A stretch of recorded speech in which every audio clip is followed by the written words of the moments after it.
Flandriako presidentea, Korsikako kolektibidade.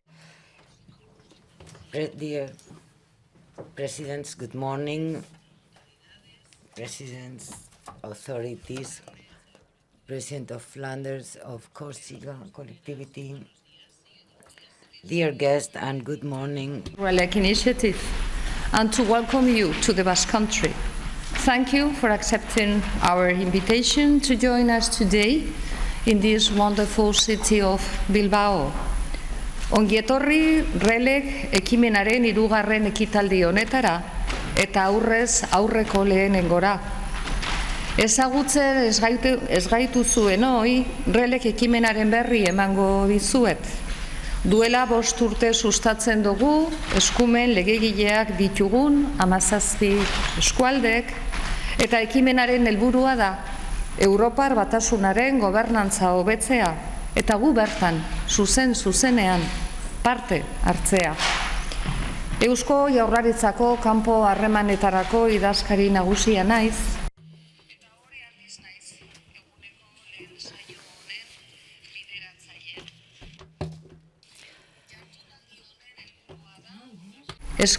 The objective of this session is that the regions with legislative powers that represent nationalities to go on reflecting on how to participate in the political cycle of the European Union.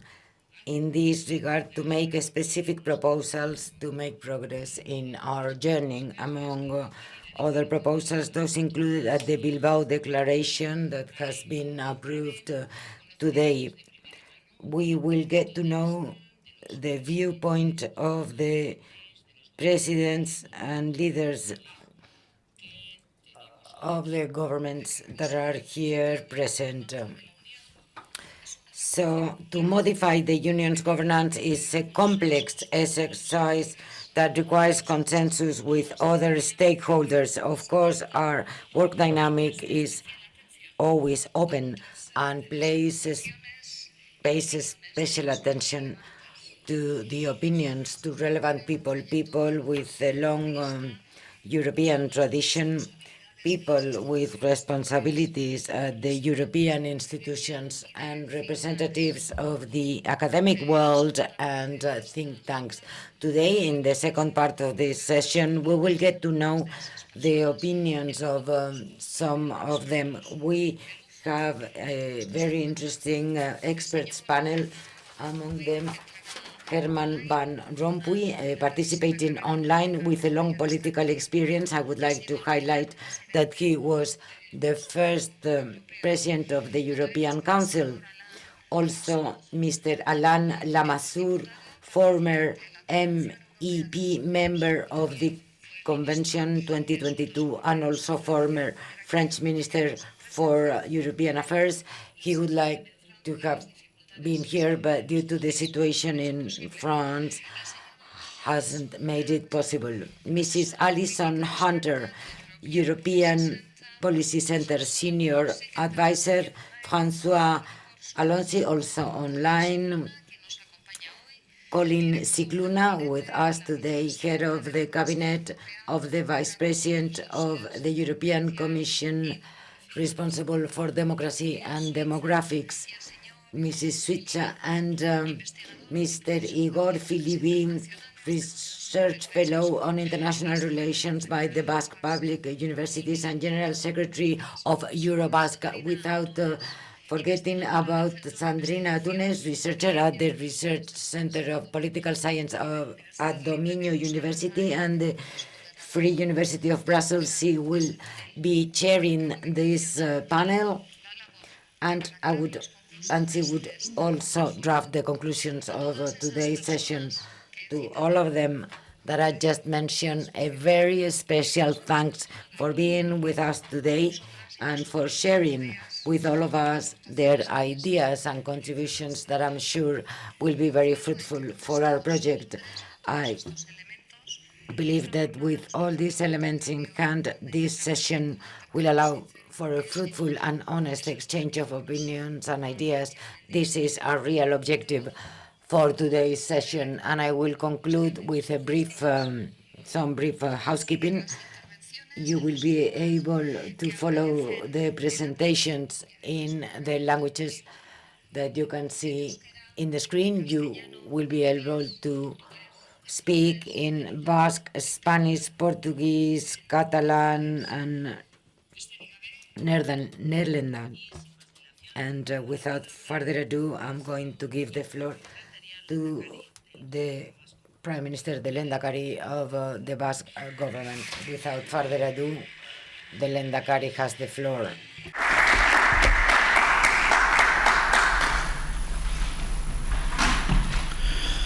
Presidenteok. Dear President, Vice President, authorities, ladies and gentlemen, good morning. Welcome all of you to the Basque Country. Welcome because today we are celebrating this RLEG Initiative Summit, and that is always a joyful reason to get together. Euskadi, the Basque Country, from that first government in 1936, we have always been participating in the European project. We have always supported Europe.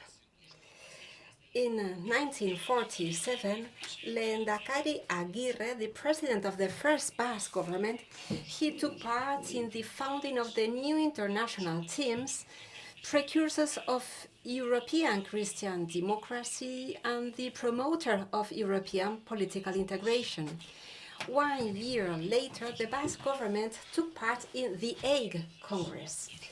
Ever since, Euskadi, the Basque Country, has declared itself as staunch defender of the European Union and the values that it inspires. Freedom, democracy, peace, equality, and human rights in a Europe united in diversity. We share the same objective. It is possible and more necessary than ever to create a new model of governance in Europe. A model that gives a voice and decision-making power not only to member states, but also to small countries, nations, or regions with legislative capacity. We are all part of this European project in which we believe. We are needed, we are necessary, and we must contribute. The current management model will be more effective if it incorporates more actors. Diversity brings richness to a Europe that cannot leave out those who are a little smaller just because they are smaller, just because of that. Europe is heterogeneous, diverse, and plural. So should its decision-making bodies be too. That is why we launched in 2018 the RLEG initiative to demand that this diversity is reflected and that we can participate and contribute more directly to European policies. RLEG is inspired by the concept of European Union partner region proposed during the 2002 convention by the then member of the European Parliament, Alain Lamassoure. We put aside our differences for a common goal. We want to have the capacity to influence in order to better defend the interests of all, to make Europe more cohesive, democratic, supportive, sustainable, and fair. In short, a better Europe. Centralism doesn't fit with the European model. It is true, European citizens, we have many things in common. There is much more that unites us than separates us, but this reality, however, is not incompatible with more governments with legislative capacity being able to join in political decision-making, that they can have a voice from which to participate. Those countries, nations, or regions that have legislative power have something to say and to give. Europe loses without us. It is poorer. We do not believe in centralism. We know the local reality better than anyone else, and taking our opinion into account will bring richness. We are convinced of that. European diversity must be reflected in the decision-making bodies. In this way, we will be able to make fairer policies. We have brought together representatives from different countries, nations, and territories, and we are sure that many more will join us also in the future. Our demand is clear. We want to be an active part of Europe's future. Today, 71 in seven European Union states have directly elected governments and parliaments with legislative powers enshrined in their constitutional order. 45% of the population of the European Union rely on these regional governments to implement the environmental, economic, and social policies promoted by the European institutions themselves. Our goal is not to pursue unilateral objectives. We believe that it is essential to create a model of multi-level governance that benefits democracy. Only in this way, by involving more actors, more stakeholders, we will be able to build a Europe that responds to the global challenges we face. The Bilbao Declaration, which will be adopted today, is a new step towards achieving our goal to have more plural, open, and participatory institutions. Institutions built by and for European citizens. Institutions that give greater space and participation to diversity, which is Europe's great asset. We demand that regions with legislative powers and constitutional nationalities to be formally recognized as having a unique role in European governance. We share the idea of Jean Monnet, who said, "We are not forming coalitions between states, but we are creating a union between different peoples." So the declaration then will be shared and disseminated in Brussels so as to be able to promote the role of participatory institutions in Europe. Here we are today to walk hand in hand. Thank you for your cooperation and availability. Thank you.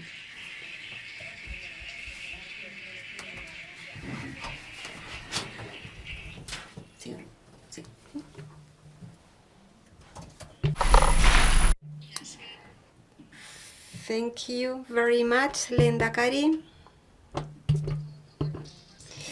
And now, before I give the floor to the presidents and authorities of the RLEG government partners who are here today, I will briefly outline the contents of the Bilbao Declaration.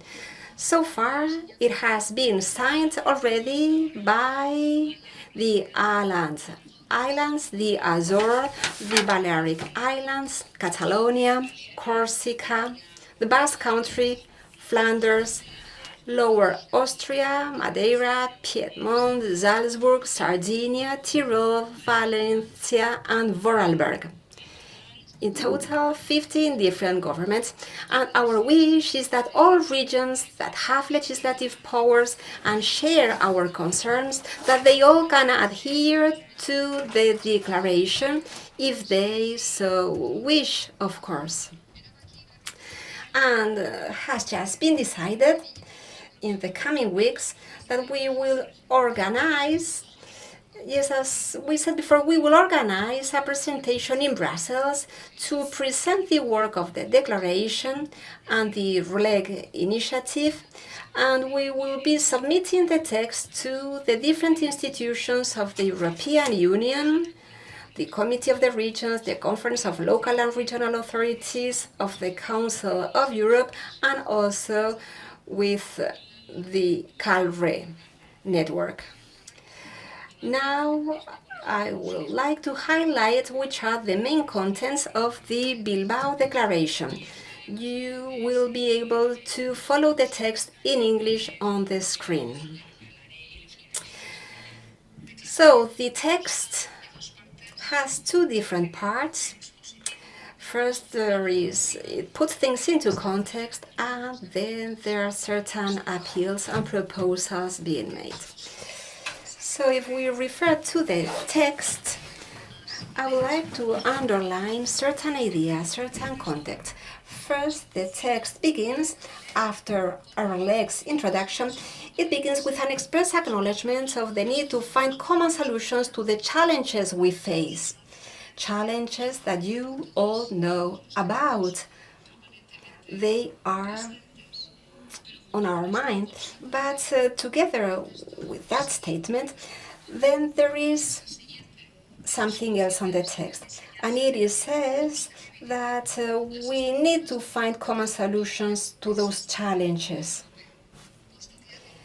Very often it is true that powers transferred at the EU level are often held by regions, by governments with legislative powers. That is something that we have to bear in mind, because if that was not the case, we would be eroding that self-government capacity. The second idea is that RLEG calls for effective multi-level governance in the European Union, and also a meaningful involvement of the governments of regions with legislative powers in the political cycle of the European Union. And on this point, the declaration points out that the capacity of the governments of the regions with legislative powers to anticipate, influence, substantiate, deliberate, make decisions, implement, invest, and commit as agents of political transformation in this Europe that has to be transformed, that has to change. In the fifth paragraph, we refer to the existence of a real potential to strengthen the democratic legitimacy of the European Union process by including the regions with legislative powers in the process of designing and implementing European policies that truly meet the needs of citizens. Then the text also points out that in the European Union we are currently witnessing a growing and worrying tendency towards centralization. This has been brought about by the assumption that quick and easy decision-making processes are necessary for efficiency. And this assumption, this conviction, in complex realities as the European Union, where there are member states with a high degree of decentralization and very different socio-economic, territorial, historical, and cultural realities, is clearly a mistake. We should also say that, this ends up leading to uniform one-size-fits-all solutions that are not fit for purpose, creating mistrust on the ground towards European policies.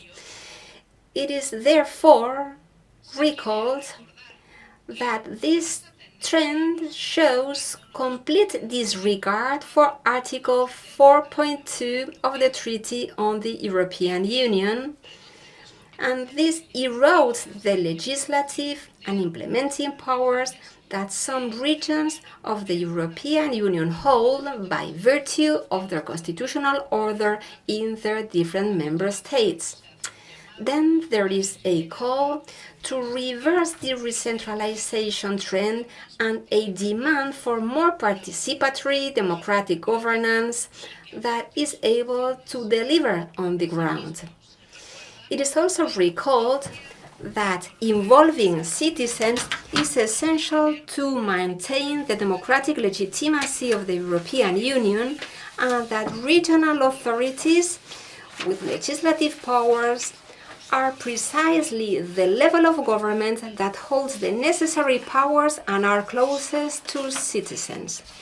The text includes an explicit reference to the final report of the Conference on the Future of Europe, published in May 2022.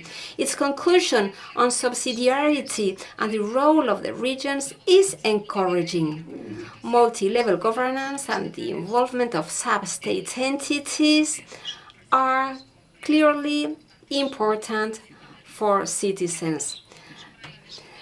And there are two proposals, Proposal 39 and 40, calling for the involvement of the regions in the European Union legislative process. So, after the context, the declaration underlines some final appeals, reiterating requests made to the conference for the future of Europe, but that remain still unexplored.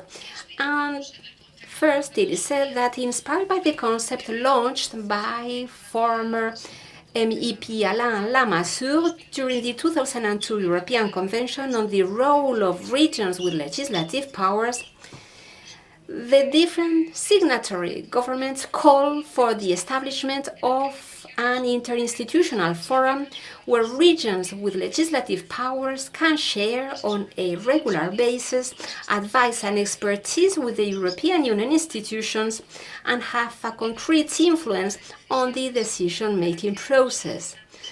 What would be the purpose of such a forum? Well, the declaration gives three specific replies. First of all, to facilitate strategic monitoring of the European Union's legislative and policy-making design and timeline. For example, this could imply or involve gathering evidence and analysis on the adequacy of the European Union system of multi-level governance in relation to its capacity to facilitate the full participation of regions with legislative powers and recommending changes where the system sometimes proves to be ineffective. Second proposal, and she goes into Basque.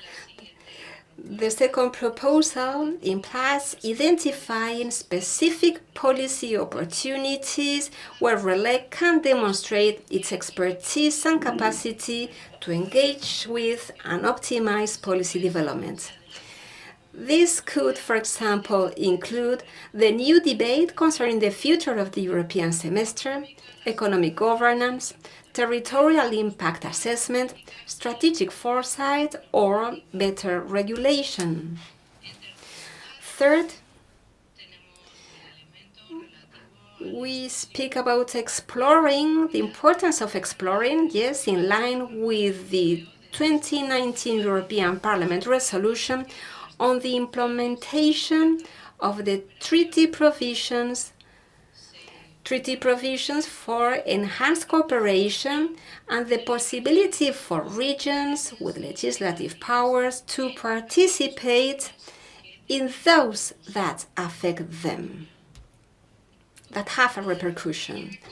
The declaration concludes with a commitment by all the signatories to continue to work together and to meet at least once a year at political level to discuss in depth and to coordinate with other regional partners in view of the formal recognition of the unique and singular role of regions with legislative powers in the European Union policy cycle.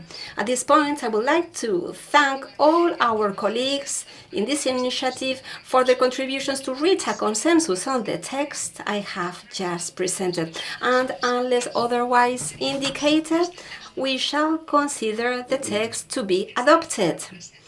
So, after this presentation, it is now the turn of the presidents and some senior representatives of the RLEG regions and governments present here to give their own political assessment.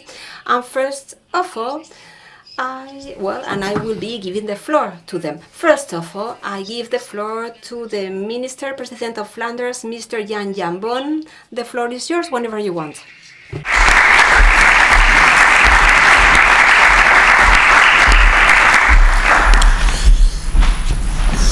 Excellenties, geachte secretaris-generaal. Your Presidents, ladies and gentlemen, authorities,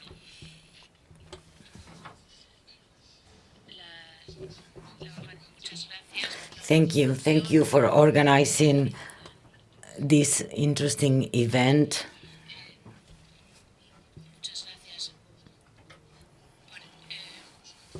I would also like to thank you for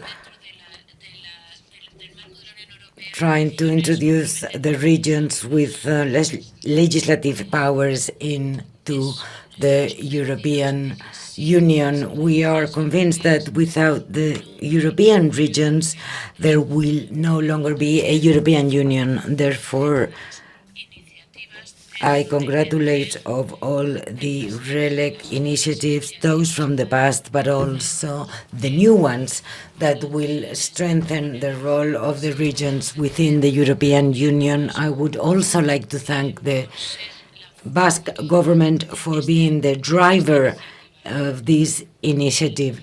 The role of the regions in the European Union too often is not rightly acknowledged. We are very well positioned, therefore, to reinforce and get to know the interest of those regions. We are the best spokesperson about them, and that's essential in the European Union. I can speak about three main challenges in relation to our position in the European Union. The first is that there is a too centralized approach. We have seen this with the recovery plans, and as I have seen, there is a drawback. And in this regard, regions are not really taken into account. In the past, in my region, in Flanders, after the pandemic, we had a program that included 3,400 million euros. Belgium was allotted a total sum of 5,000 million. So the specific weight is in the hands of the regions, but nevertheless, there's always a central plan from Belgium that has to be developed from the central government. And therefore, this trend towards centralization is negative for our region.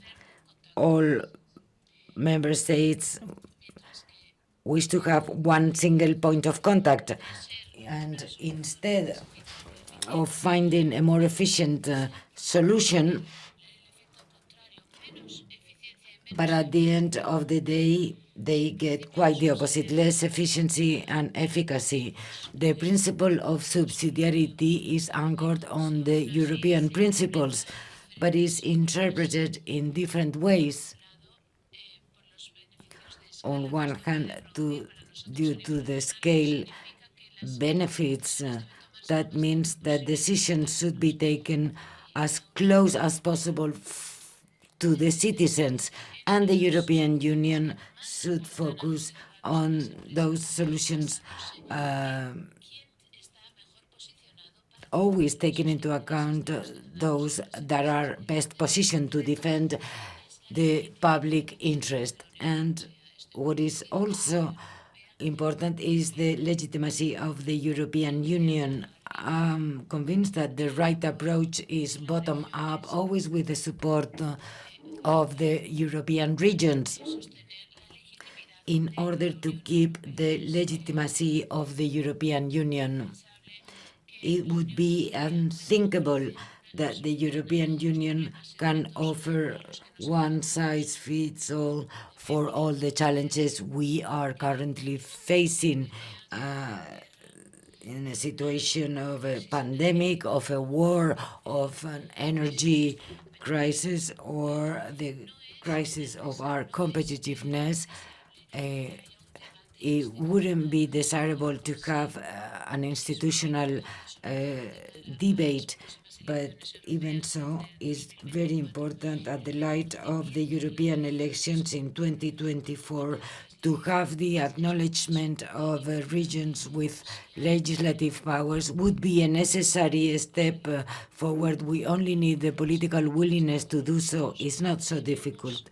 So in order to face those three challenges I have just introduced, we need to reinforce and disseminate our message over and over again. If we keep on working together, if we keep on being united, we will be successful. And therefore, from Flanders, we support the RLEG initiative. And I would only like to conclude by thanking you all for being here, and I hope I will continue participating in all the network initiatives now and in the future. Jarraian hitza dagokio Next, I will give the floor to the president of Corsica Collectivity that will address the audience online. Can you hear me? I believe he's connected. Mesdames et présidents, mesdames et messieurs. Ladies and gentlemen, presidents, representatives of the different regions with legislative powers, ladies and gentlemen, dear friends, first of all, I'd like to apologize for addressing you online. I am connected with the president of the Corsica Assembly, and I'd like to greet her from here. We had the idea to come to the Basque Country to attend to this conference, but the political and social circumstances in France have made it very difficult. The next few days are very important for us. This might have a social impact, but it will also have an impact on Corsica's future. You know, we are at a current process of discussion with the French government looking for a political solution that should be translated as is our ways, and we have a mandate from our people after different elections. So there is a process that should end up with a self-government statute.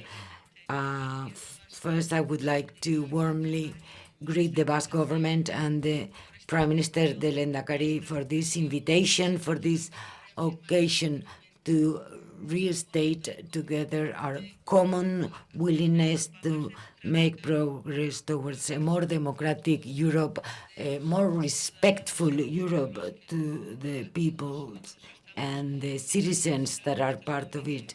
We all are very diverse. We are elected members that believe in the European idea and the European project. Thank you again.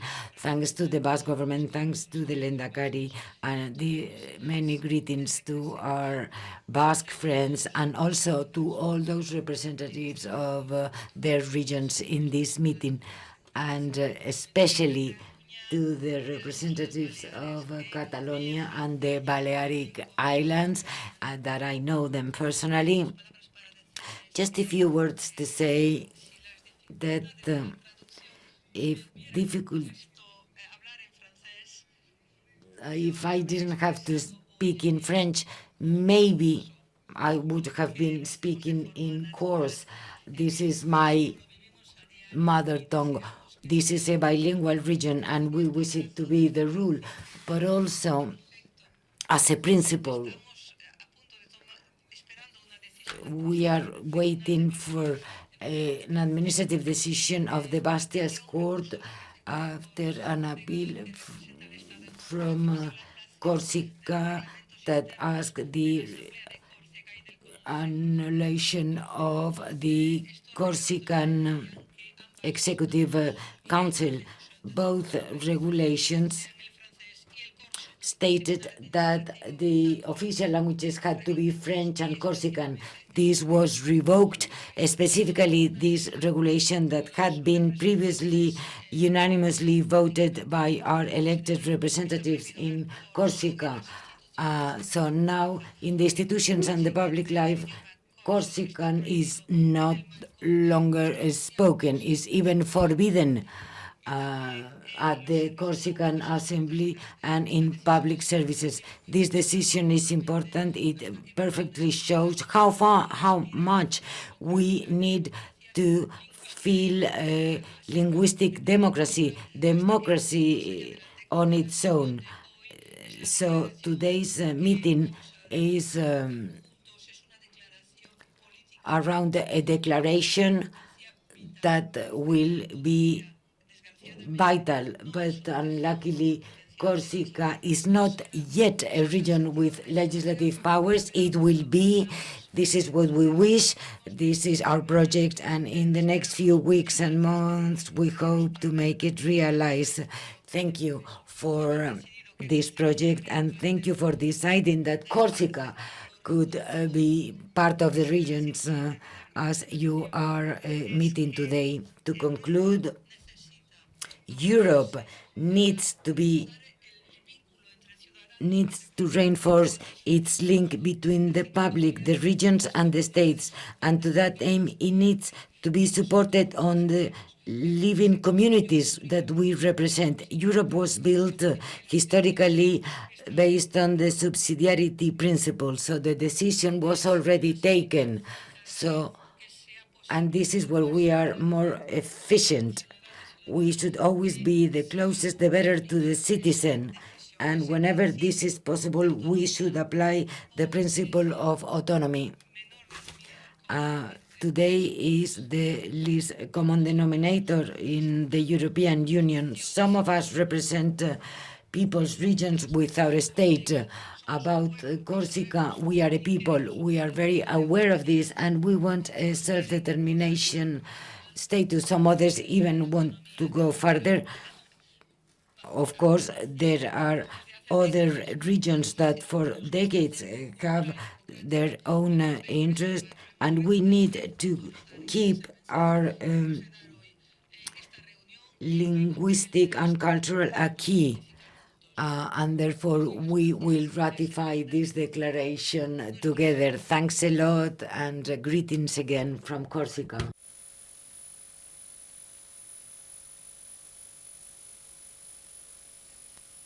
Presidenteari. Now we're going to give the floor. We should remind Corsica's president that next meeting he will be able to speak in Corsican.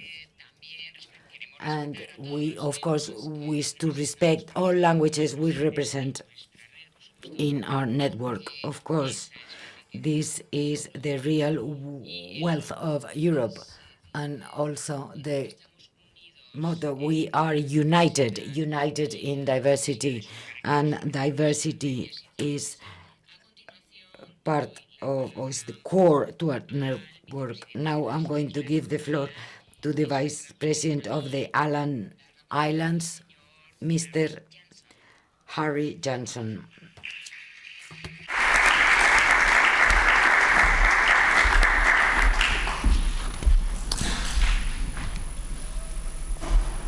Dear colleagues, ministers, ladies and gentlemen, first of all, my sincere congratulations to the President of the Basque Country and his team for organizing this high-level event.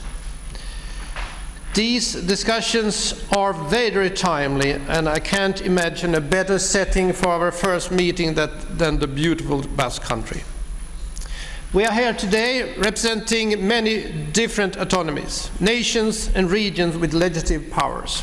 We come from all corners of Europe, and I can tell you that it becomes extra clear yesterday when I see the weather here. We still have snow on the Åland Islands. We love it sometimes. But it has, during our discussions here today, become even more clear how much it is that we share. We, of course, share the conviction that we need a better and more efficient European Union. But most of all, we share a responsibility towards our citizens. We understand that the level of governments we represent is the one that our citizens best can relate to. And it is to us they turn when they need something to be changed. For an Ålander, as myself, neither me or my fellow ministers are never further than a phone call away. Our direct telephone, mobile numbers, etc., are fully public. And you can be sure that our citizens make use of that possibility. Something good, something bad. Depends on the occasion. This is in many ways represent exactly what the EU needs more of, a close connection between citizens and politicians. By making sure that regions with legislative powers have a formal and real role in the European Union decision-making process, the Union can help bring in the existing gap between Brussels and the people of Europe. And I think today's meeting and the declaration we have agreed upon shows more than clearly that we are all committed and willing to do what we can to help building a better union. Ladies and gentlemen, for us on the Åland Islands, self-determination and our right to shape our own futures is very close to our hearts. At the same time, we are a shipping nation and international cooperation is in our DNA. Our autonomy has recently celebrated 100 years, but it's still a work in progress. We are working hard to renew and improve our act of autonomy, and the Åland society is facing a huge transition where my government is busy working on plans to develop, for example, large-scale offshore wind power, sea-based windmill parks. Just as the wind brought our ships forward when the foundation for the modern Åland were laid, the wind will now contribute to bringing us into a new, greener future. But in order to succeed, we need to have the necessary tools at hand. And to have the tools, we need a political context where all levels of government have an opportunity to contribute. One piece in that puzzle is indeed exactly what we are discussing here today. Ladies and gentlemen, once again a big thank you to all of you for arranging this excellent event. RLEG is an excellent initiative, and you can rest assured that also the Åland Islands will remain committed to working together for a better, more democratic union, where each and every citizen really has a say. Thank you very much for your attention.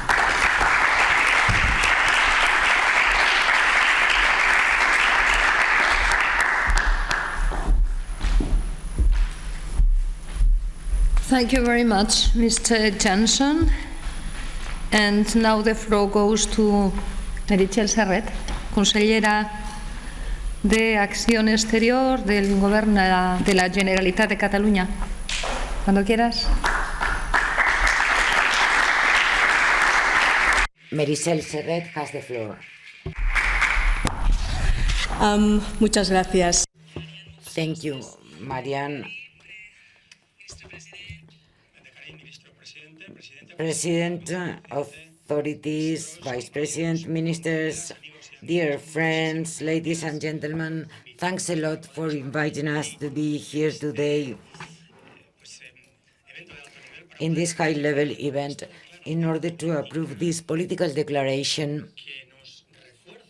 that reinforces us as governments, as regions with legislative competences, and as citizens in the European project. I would like to thank the Basque Country, the Lehendakari, and the regional ministers, so we can really make a step forward from a deep European feeling. And Catalonia, we adhere to this declaration due to the fact that we share this feeling, this European vocation from the very beginning. We share all the values, founding principles of the European Union, and we want to be an active partner in the European construction. So we adhere to this declaration and also the roadmap for the next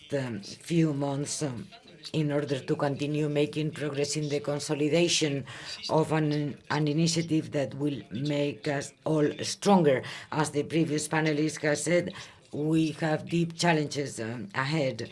We share some of those challenges, and they will request us to be more efficient and improve our capacity and our presence at the light of the great transformations in society, and therefore we support the principle of subsidiarity in order to have a successful European Union, but also proportionality and cohesion. The initiative of this RLEG declaration is based on how to reinforce the founding principles of the European Union, how we take this principle closer to the public, how we become more and more Europeans, and how do we reinforce the legitimacy of the European Union in our societies. That at the light of these challenges, we need to empower the public. Those projects might be somewhat frightening due to the fact that we are approaching deep changes in our societies.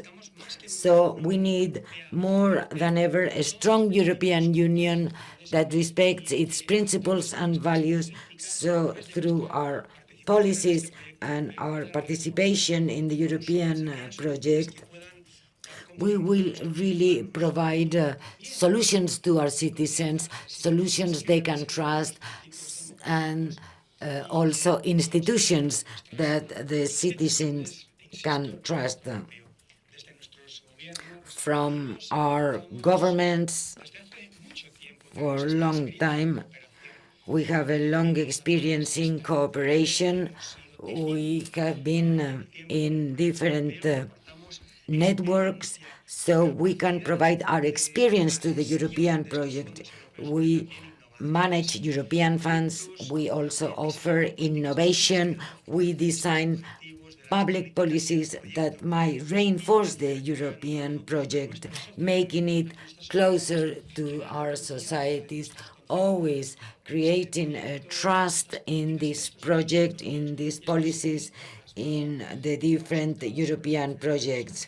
This was realized in the results of the Conference on the Future of Europe. Citizens want to have the multi-level governance reinforced, and therefore today's initiative, this declaration, those steps we're now committed through the RLEG network are in the right direction. We need to find the right support to the different institutional bodies of the European Union, the Parliament, the Council, and the Commission. In Catalonia, we're convinced that we are an active member of the European project. We want to be always present and active at all decision-making mechanisms. We want to cooperate and build together this European Union, and as I said, to reinforce the European values and a European sense of belonging in our society. That's the way the public can see that we are useful, not only our government, but also the European Union, so we can recoup trust in the principles and values of the European Union. So I urge you to contribute to those joint solutions, to this shared journey, to have a more inclusive Europe, a more cohesive Europe, where all of us have a voice in our diversity, this diversity that is so rich and that consolidates the democratic principles of the European project. Thanks a lot. Here we are. We will keep on working together, raising new voice in Europe with RLEG, and building a better Europe now and in the future. Thank you. Moltes gràcies, consellera. Thank you, Councillor. Now we're going to give the floor to the Mr. Joan Calabuig, Autonomy Secretary for the EU and Foreign Relations of the Valencian Community.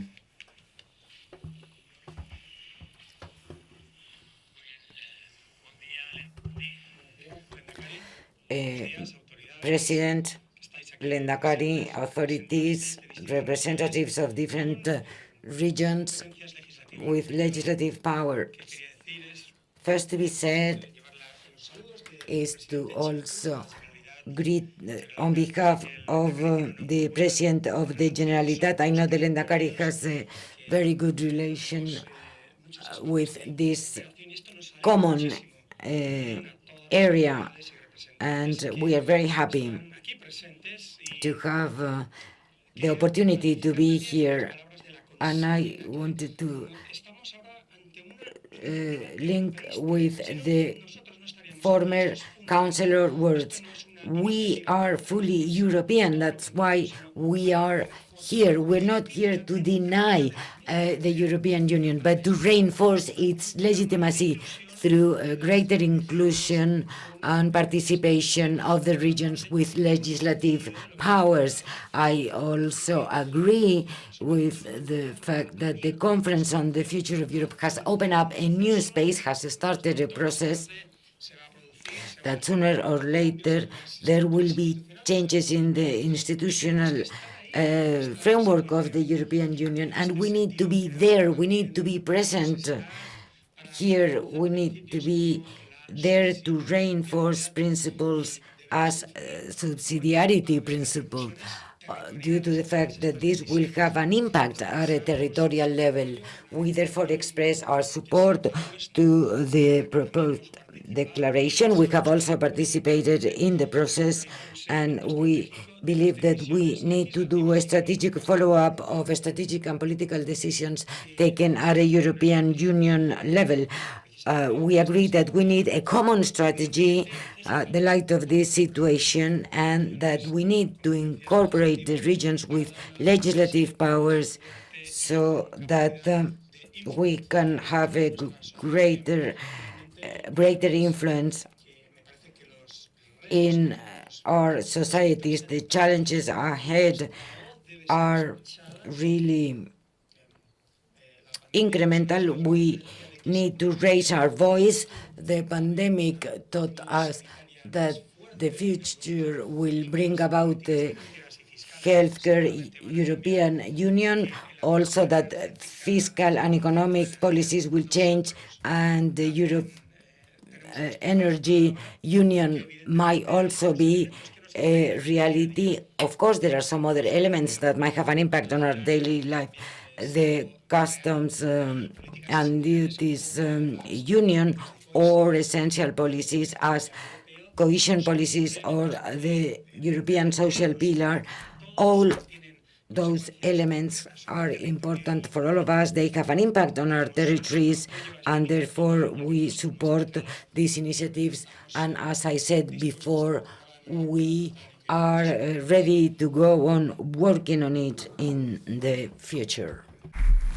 Moltes gràcies, secretari. Thank you, Secretary. Now we're going to give the floor to the Under-Secretary General of the Presidency of the Government of Azores, Mr. Pedro Faria de Castro. ¿Yo por qué no tengo eso? No sé. I don't know. President, thank you for welcoming us here in your beautiful region. I would like to greet the President of Flanders, dear colleagues, dear friends. Também pelo caloroso I would also like to greet Marian Elorza for her kind welcome. It's great to be with all of you discussing and working on this initiative. From the very beginning, Azores Islands joined this initiative with enthusiasm. We believe that a stronger regional cooperation is essential for the European construction, and also to reinforce the role of our regions in this process.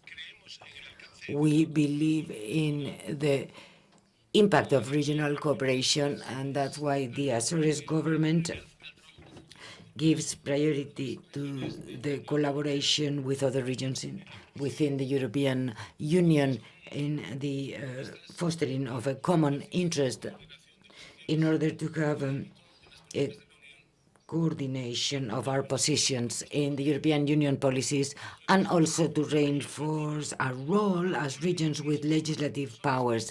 And that's why we are members of the Conference on Peripheral and Maritime Regions, and we will have the presidency from 2023-2025, as it was stated on our last meeting held on the 22nd in February. At the level of the Council of Europe, we have an active participation in it. We are also active members at the Committee of the Regions, and we are here today because, notwithstanding our differences, we have the need to reinforce the region's participation at a decision-making level within the European Union in order to find solutions that might improve our realities and that will always include our specificities. This is clearly stated in the final declaration that we ratify and that has been so eloquently introduced by Marian Elorza, and we would like to thank her and her team with Marta Marin for all the work, for all the preparatory work to this meeting among all the regions. We all have a common denominator that had as a conclusion this final document. What we need is policies more adapted to our realities and that take into account the political autonomy of our regions and their situation in the corresponding member states. Therefore, we really need to be vigilant, whether in relation to the European Parliament or the European Commission, when they want to review our treaties. And our legislative power should never be questioned. Quite the opposite. It should be reinforced. I'm convinced that only with regional reform we can end up benefiting our region. Let me introduce the specific case of my region. The Azores Archipelago is an autonomous region of the Portuguese Republic. We have legal entity according to the Portuguese public law. We have legislative autonomy, financial autonomy, patrimonial autonomy within the framework of the Portuguese constitution. And respecting what is in those documents, we will have the opportunity to reinforce our participation and to also be part of the European construction.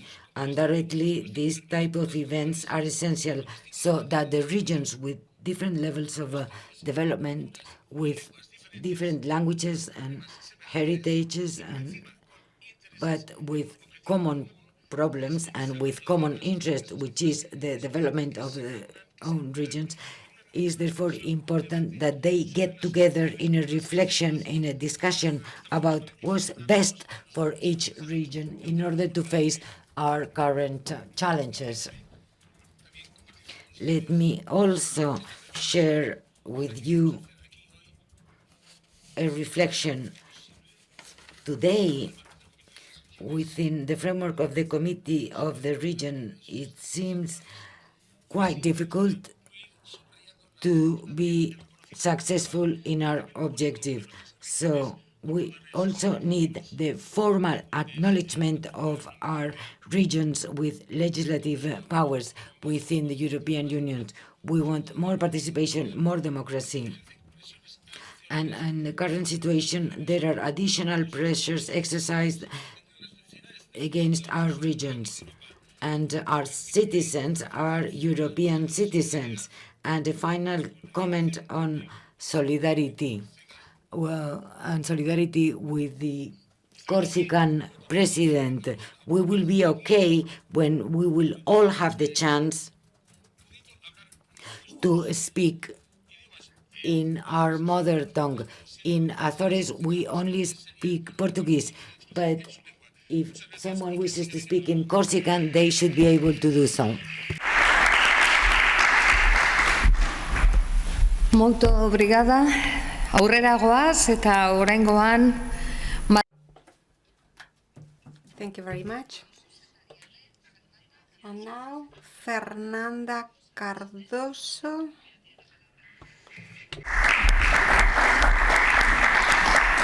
Excelentíssimo Sr. Presidente do Governo Basco, Excelentíssima Sra. Secretária-Geral para os Assuntos Europeus do Governo Basco, Excelentíssimas Senhoras e Senhores Presidentes e demais representantes deste... Dear representatives of the different regions, ladies, gentlemen, presidents, vice presidents, dear guests, dear speakers, thank you very much. I would like to start by saying thank you to the Basque country for leading this very important initiative. Thank you for having welcomed us so well in this beautiful city of Bilbao. I represent the president of the autonomous region of Madeira, who has not been able to come. Greetings on behalf of himself, greetings on behalf of him, and we also would like to underline our involvement and our commitment with this very important initiative, with the RLEG initiative. Madeira is a very clear example. Yes, it shows how important these initiatives are. It is essential to be able to have our own governments having legislative powers and implementing powers. And that was our case. We have an autonomous system after the revolution of 1974, and then with the Republic of 1976, and that gave it possible for us to develop from the economic point of view. Adherence to the European Union in 1986 was also essential so as to recover the delay where we had been lagging. We had a highly centralized power in the capital of the country. We have a region with legislative powers, a specific reality within the country with different levels of power that has to be respected and listened to. We need to have the same logic in the European Union. We have to overcome centralization because we are essential stakeholders for the promotion of territorial cohesion. We are essential actors and stakeholders in terms of the promotion of energy transition processes. We are on the front line. We are able to adapt through our regional parliaments, and we have to be taken into account. What has been introduced in this meeting does not put into question the very strong European feeling that we all share. But if we speak about our strong involvement in terms of the European Union, we want to take a step further. Yes, we need to acknowledge the importance of regions having legislative powers. Yes, that has to be seen in Europe. And we need to strengthen that and our regional perspective. This is a move forward essential for the legitimacy, democratic legitimacy of the Union. The European Union has a centralizing trend, and we have to reverse that trend towards decentralization. We need to gain ground. Yes, and for example, being able to use the cooperation plan The Vice President from Flanders has spoken about it. We have no doubt whatsoever about the importance of these different solutions identified by the Commission so as to tackle the social problems that we have mainly after the pandemic. Many European aspects have been centralized, yes, and regions sometimes were neglected. Regions ended up depending upon their central governments to become tools in their hands. From the legislative point of view, there have been different initiatives centralizing central policies, excluding the regions that are left at the mercy of central governments. There are many different examples concerning these policies. The same thing could be said about the Brexit situation. We see today the consequences of that and the different recovery plans. Regional governments have to be able to express themselves because the regions sometimes have very specific impact. Also, if we speak about Brexit, if we want regions with legislative powers to, yes, we want to strengthen our position in Europe. And that is why we need to be united. We need to be joined by more regions into this initiative, such as Ms. Elorza has just said. Only like that, we will be able to move forward for the creation of an interinstitutional forum, and we will be able to play a more important role, a more active role, so as to be able to assert also our decision-making possibilities. Once again, you have our full support, you have our full involvement, full commitment, and once again, thank you very much for having given us the possibility to be here with all of you today. Thank you. Muito obrigada. Eta orain hitza dagoki. Thank you very much. And now we give the floor to Mr. Vicens, who represents the Balearic Islands government. Eskerrik asko, moltes de gràcies. Eskerrik asko. Thank you very much. Dear Lehendakari, dear presidents, different authorities. Greetings also from Francine, our president, who can't be here today. So greetings to all of you. As I said before, I would like to say thank you to the Basque Country. Thank you for having made this possible, and thank you also for your hard work and your support all through these years. I will speak very briefly. I am one of the last to speak, and almost everything has been said, so I would like just to underline certain issues which are key, which are essential. First of all, it is not just a question of reaffirming autonomy, but also the functioning of the European Union. As we have already said, the legislative system in the EU, if it does not take us into account, will be creating gray areas. And in the dynamic of the Spanish state, that is the situation today. We have many powers at the regional level, and very often there is a loss of information. An initiative such as this one can end up being very helpful. Second, I also think that the regions, that we also maybe need to change the paradigm.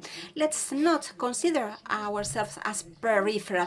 Let's put ourselves in the center. We are constituent regions, yes, because our daily law makes it possible for us to keep on building Europe. So we constitute also the reality of the unions. So let's put ourselves in the heart, in the center. Let's not consider ourselves peripheral.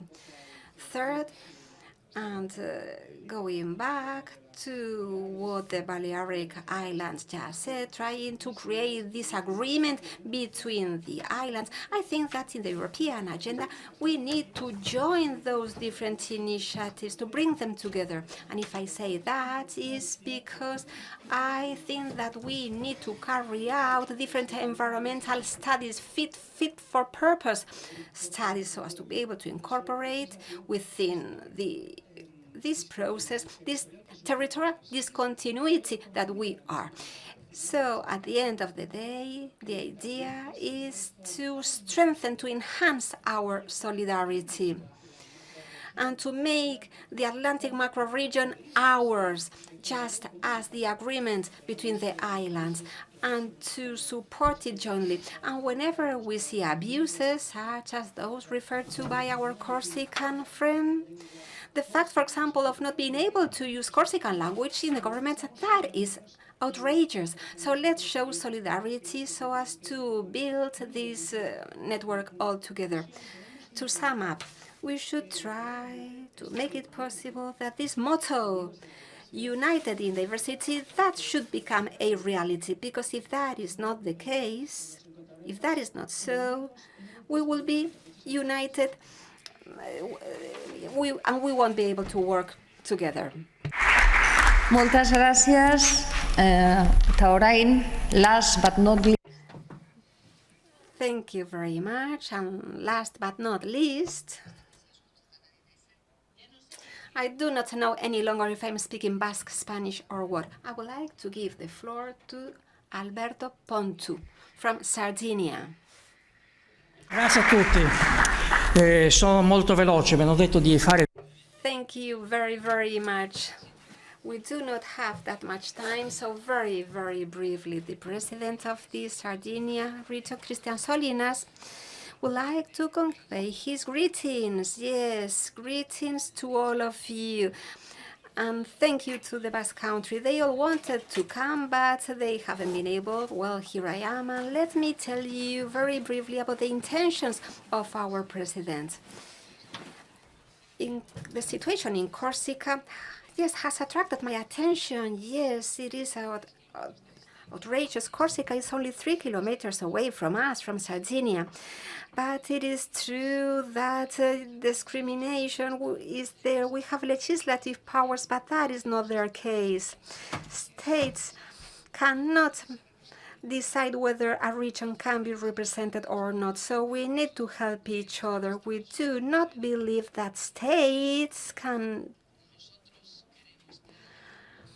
make the change happen. We need an agreement between regions, some sort of federalizing process, something that would be able to go beyond our discourses, because we have our own realities that require other measures. We're in favor of European cohesion. We want even more cohesion in Europe, because cohesion will bring along equality and fundamental rights. We are in a situation of discrimination, as I said before. The principle, yes, certain rights are not respected. We have been given only 5 million euros, and we went to the Constitutional Court so as to protest that measure. And then self-determination of peoples and ethno-linguistic minorities. Well, I would like to speak about that. I would have wanted to speak in my own language, but that hasn't been possible. So I agree with my Corsican language for all those who want to use their own language, because all the languages have the same dignity.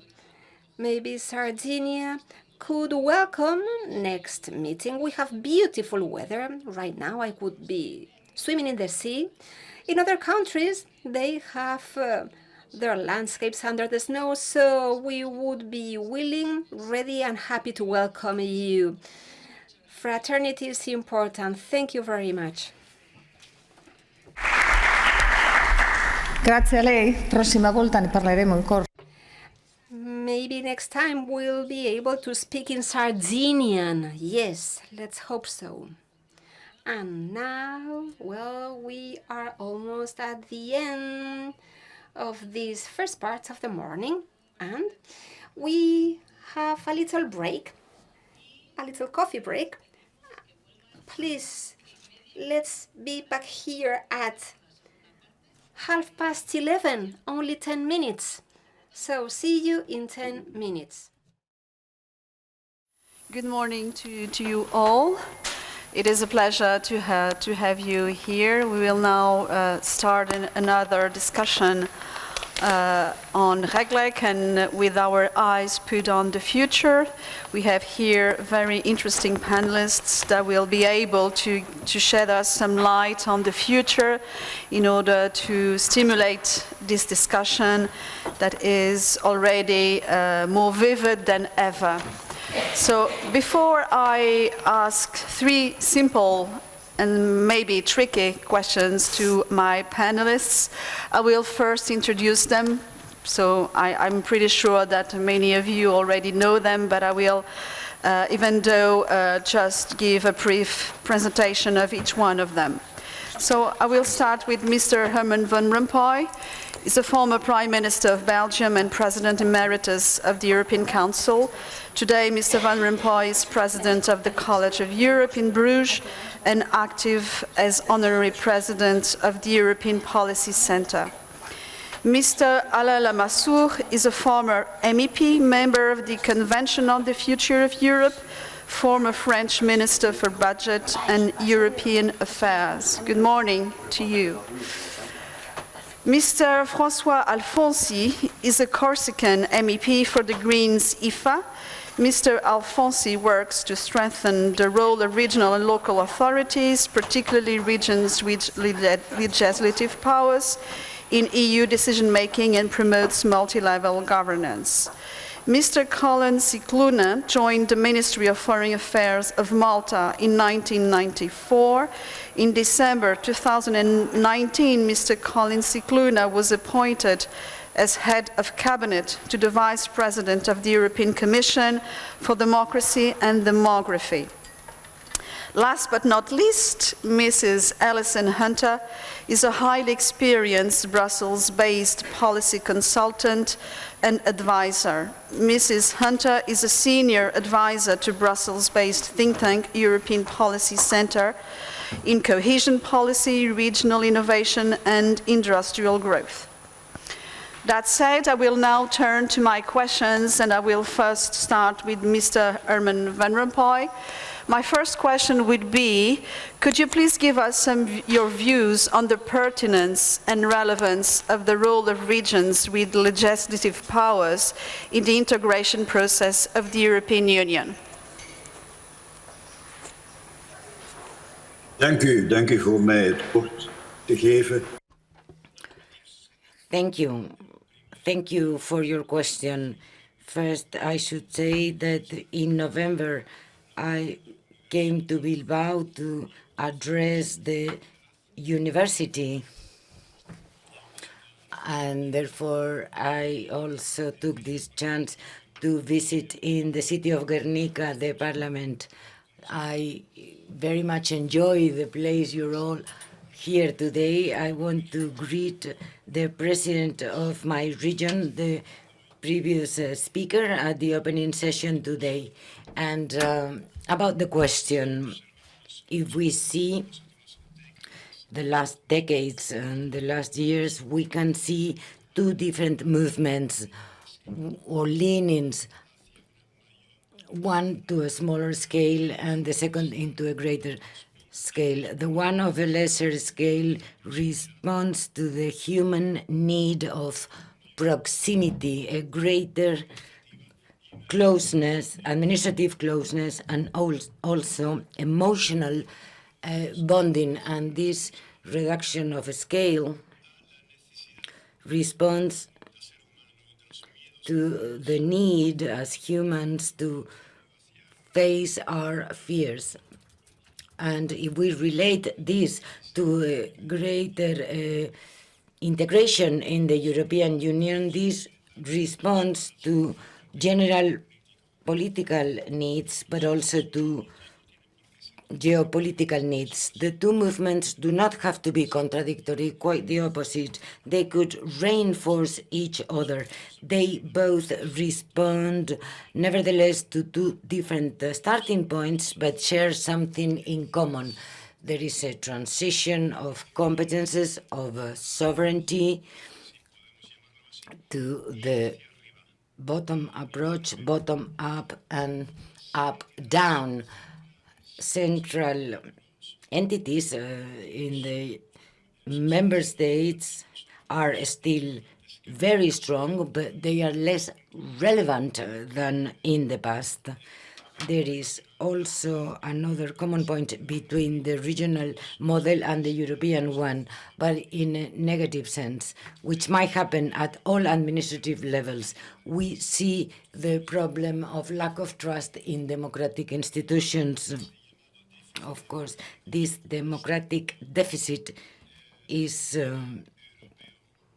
somewhat different at a European level than at a local level, what is more tangible and where we have more potential for the public to participate. And this is even better realized in the regions with legislative powers. At all administrative levels, we need to fight to reinforce democracy at a European level, but also at different administrative levels of the European Union. If I go back to the reduction of scale dimension, we could get into a decentralization model or a federal model. In a country that is very aware of the regions and their competences, it's important to have legislative actions that are on the equal footing to the central administration ones. In Belgium, there is an equality of status of all the regions, the right of each region to sign treaties, for example. This is quite a unique situation. The situation in Belgium, but in the European Union, or about the European Union, Belgium cannot raise its voice without the prior consensus of all the European regions. So the regions are essential to the European Union whenever they can reach an agreement among them. And therefore, the union is a union of member states, but some of those member states have rather strong regions.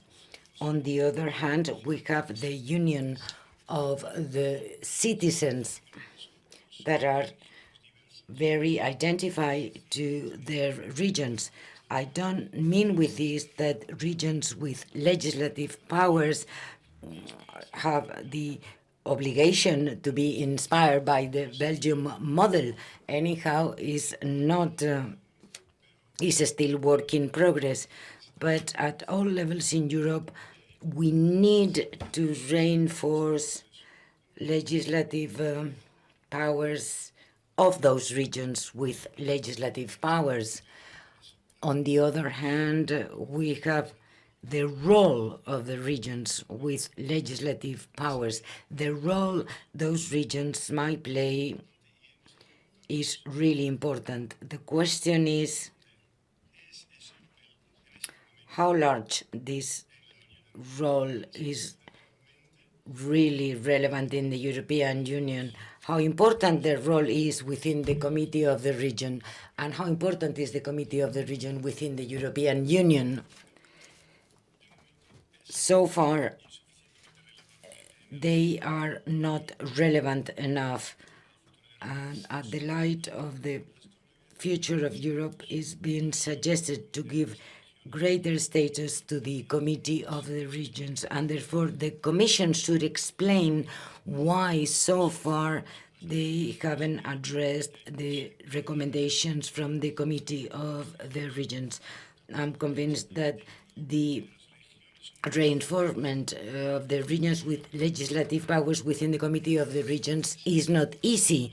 At a local level, there are almost 1 million political mandataries. Many of them are French, and they are asking for a more relevant role. So if it cannot be done formally, let us do it informally. This forum, when I was a chair of the European Council, we said that what cannot be done formally could be possible informally, so we could request the Commission or the Council of Ministers to keep informal contacts with the regions with legislative powers. The viewpoints of those regions within the Committee of the Regions and outside the scope of the Committee of the Regions could be more visible in the group that you represent. The European Policy Center has very specific recommendations at this word, and I would like to give the floor to Alison Hunter to speak about this. I'm only the honorary chair of the center for the last few weeks, so I will give her the floor. Again, in order to increase the role of the regions with legislative powers within the European Union, in order to have a greater participation within all the member states, we always need to see this at the light of the impact they might have through their own member states. I understand that this is a very difficult task for all the member states. So again, in Belgium, at least this has worked out. It's still work in progress. They haven't finished, but they have already done a great part of the journey. Thank you for your first question. I don't know if you want to answer now or just... I'll pick it up later. Yeah. Okay, great. So now we could now go to Mr. Alain Lamassoure, answering the same question that I asked, please.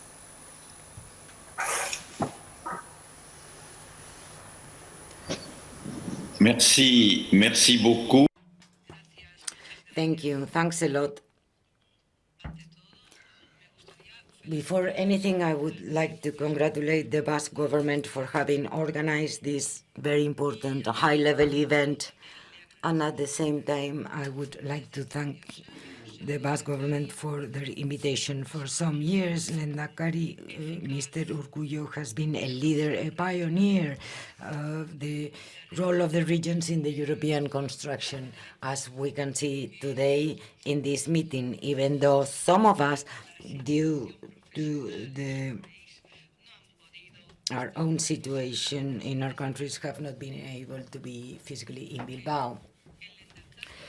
The Basque Premier and his team, and I would like to greet especially Marian Elorza and her team for their involvement in this network. I would also like to greet the great European Herman Van Rompuy, very much respected and appreciated in Europe. The discussion about the role of the regions took place at the Maastricht Treaty in 1992 that gave rise to the creation of the Committee of the Regions. I need to highlight that at that time, even centralized countries as France and at that time United Kingdom accepted this principle, the principle that defended back then also the Kingdom of Spain. The first president of the Committee of the Regions was a Frenchman. That was the president of a region, Languedoc-Roussillon. That was the natural partner of the powerful Catalonia. The quality of the work by the Committee of the Regions cannot be questioned. Their members, their agents should be praised, but the impact of their reports and their deliberations are quite limited. And here I'm stressing what Herman Van Rompuy had just said. Why a limited role? It was created as a consultative body to a parliament that was still very limited to a rather consultative role itself. So since then, since 2009, after the Lisbon Treaty, with the participation of the parliament in the legislative power, But the Parliament and the Council of Ministers can always take into account the opinions by the Committee of the Regions.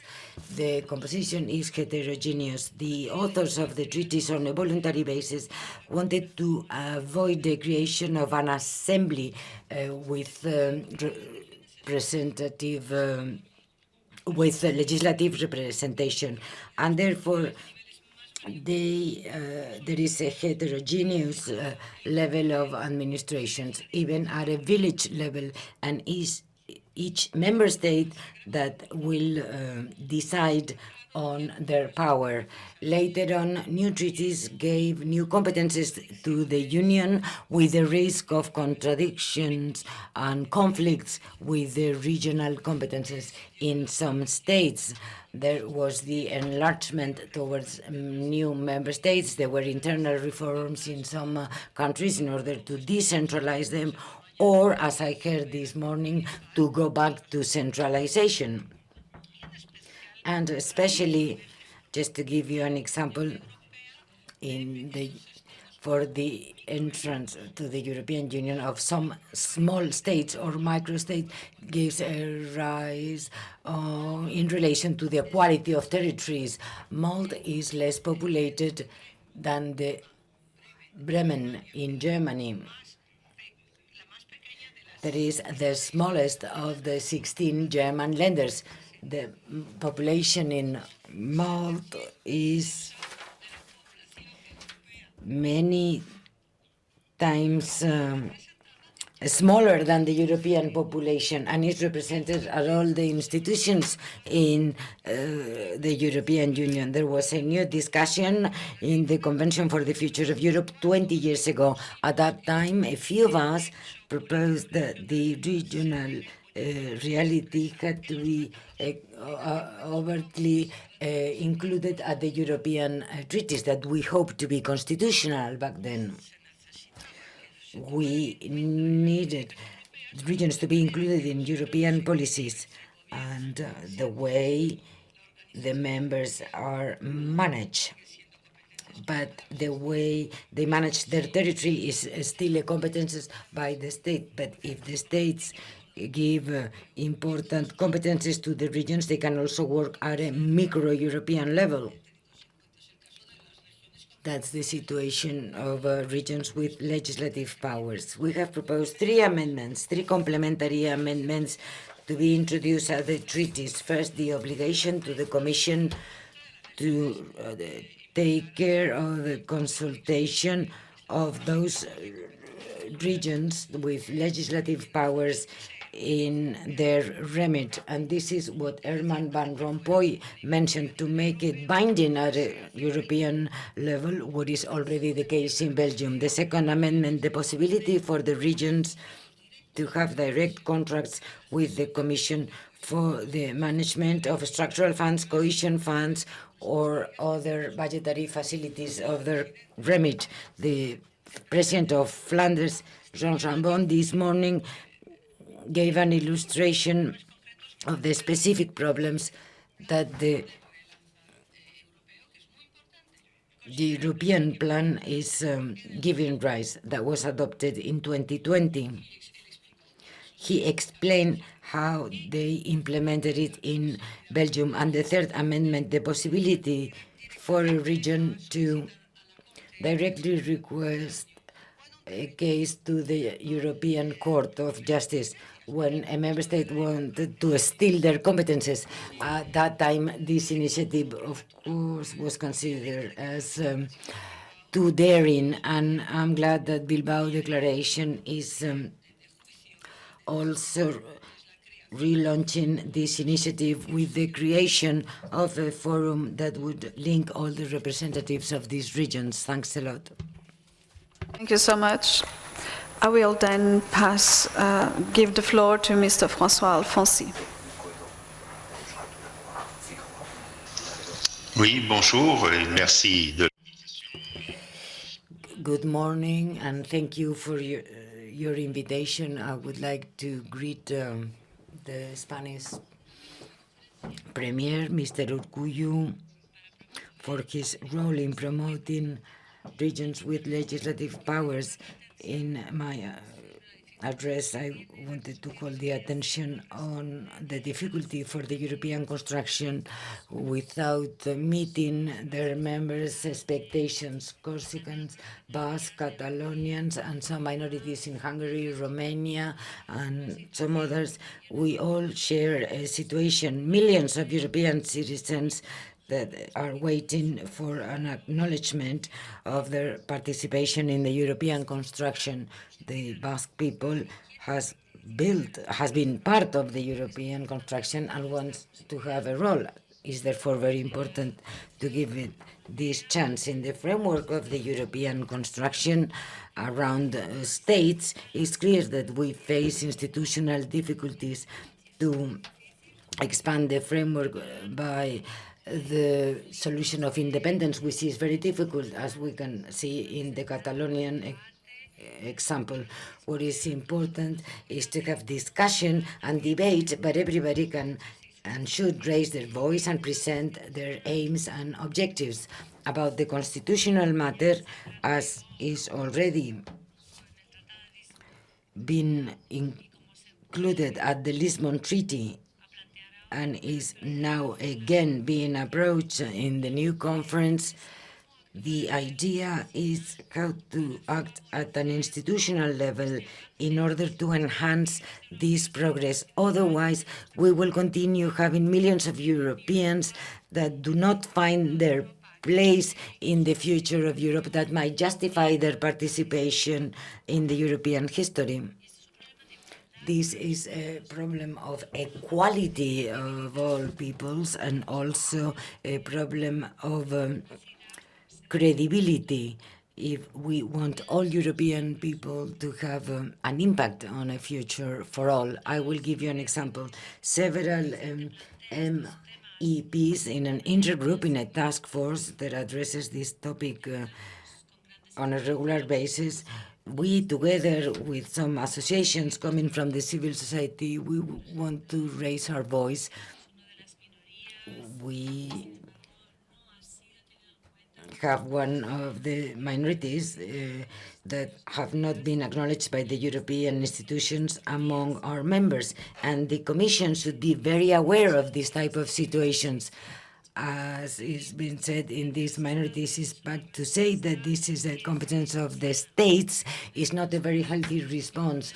We know that if Corsican has problems is due to the French state and these unfair situations about the Corsican language. The discussions at the Corps Assembly might be even illegal and is totally anti-democratic. To say that we depend on the French state to safeguard Corsican, that's not very clear. Their situation is weak due to the French state position, as it happened with the Basque that was persecuted by the Franco's power. So the European Union should take into account the situation of those minorities. The way to do it from the constitutional viewpoint is precisely opening up the gates to the regions that represent those minorities. So we understand their governance, and we should tackle those regions with legislative powers in a different ways from those regions that are only administrative, that do not have an assembly. So there is a need for a specific approach towards those regions, as is already been mentioned by the President, and as is also the case in Belgium. The Flemish and Wallon ministers are at the council. So I believe that if we take into account their example, we see that there are constitutional spaces that need to be opened where we're touching a competence that might have an impact on a member state, as the situation of the Basque people, for example, that deserves a chapter in parallel to the Spanish state, so our claims are heard when we're speaking about sensitive matters as the one of language. And we know by definition that there can be a conflict between the specific region and the central state. So those democratic aims are important to be heard so that everybody can raise their voice when they are at a situation of blockage, as it was the case today with Corsica. And we know that, and we hope that they will find some improvement after the new discussions with the government. Thank you so much for your input. Now I will turn to Mr. Colin Sincluna. I suppose that he will bring us a different insight on the topic. Yes. First of all, thank you very much for the invitation to join this event. It's really a great pleasure to be here in Bilbao and to be able to listen to these discussions. I was one of the organizers of the Conference on the Future of Europe, and it's precisely from this perspective that I'm interested in this debate, and particularly on two points in particular, which I'd like to develop a little further. Because from what I've heard and from what I've seen also in the declaration that has been adopted today, there are two very important elements where I think we have objectives which are in common. There are many others, of course, but there are two in particular within this context. And one is that this initiative is calling for more Europe. And this was one of the outcomes of the Conference on the Future of Europe. It's also an initiative that looks very closely at the interests of citizens. And I think one of the lessons we learned through the conference is that we need to reach out more to citizens. We need to find ways to bridge towards citizens in a way that's meaningful, that is effective, and that is relatable, because there is a lot about Europe that ordinary citizens cannot relate to. And we need to make an effort to make sure that what is happening at the European level is not only perceived as something that is very far away, but it is actually very local as well. And there are issues that people can and should be taking a very direct interest in. And this is where I think that the members of this initiative can play an extremely important role in bringing Europe closer to the grassroots and bringing Europe closer to citizens. Because there are limits to what we can do from Brussels. And in fact, we need to push out, we need to burst the Brussels bubble, and we need to find ways to interact more closely. And I think there is no one better placed than the members of this initiative and others across the entire continent who can create this bridge. Now, when we talk about integration, and having more Europe, I think we need to. We all realize that this is not a given. After the Conference on the Future of Europe, there were many who called for a convention to implement the outcome of the conference, to be able to have more integration, to be able to have closer unity among the member states of the European Union. However, there are also some who are calling for this convention because they want to dilute the integration. They want to go back to a situation where there is less Europe. So I think we also need to be very careful that by calling for certain reforms, for calling for certain steps in a particular direction, we are not also opening the door for others who want to take us back.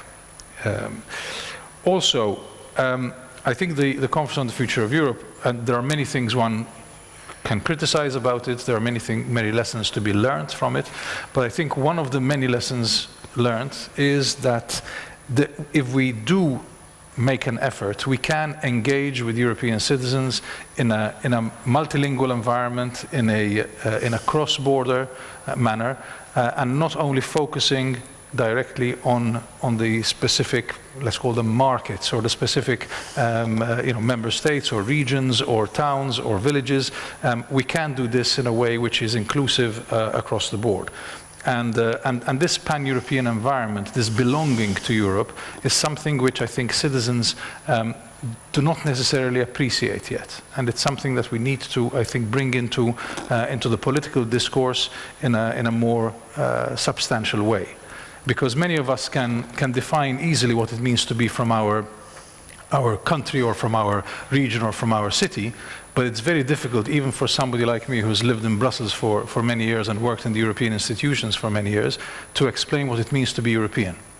And I think that this is something we also need to encourage very much. I think we have many opportunities to do this, and this kind of event, but also all sorts of dialogues that can be organized can help to bring Europe closer to citizens. But I think that the members of this initiative, the actors in this initiative, are certainly among the most important actors, and I'm sure that we would be very interested to hear your ideas and to do more to be able to achieve this together. By the way, I would also add that when we were setting up the structures of the conference, it was the European Commission that insisted that regional and local authorities should be represented more in a more significant way in the plenary of the conference, because initially the number that was proposed was a much smaller number of representatives, and it was the European Commission that insisted that this needed to be doubled, if not more, to make sure that the voice of all levels of governance can be given the space that they deserve.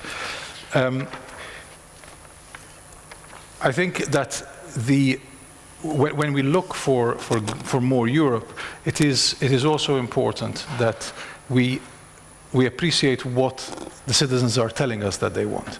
And I'm very glad to see that the declaration and many of the speakers made reference to the fact that 2 of the 49 proposals coming out of the Conference on the Future of Europe were very specifically targeting this call for more multi-level governance, for more subsidiarity, and for a greater role for regions in the European scenario. And this is something that the Commission, from within its possibilities, will certainly be looking to try to implement and to put into practice.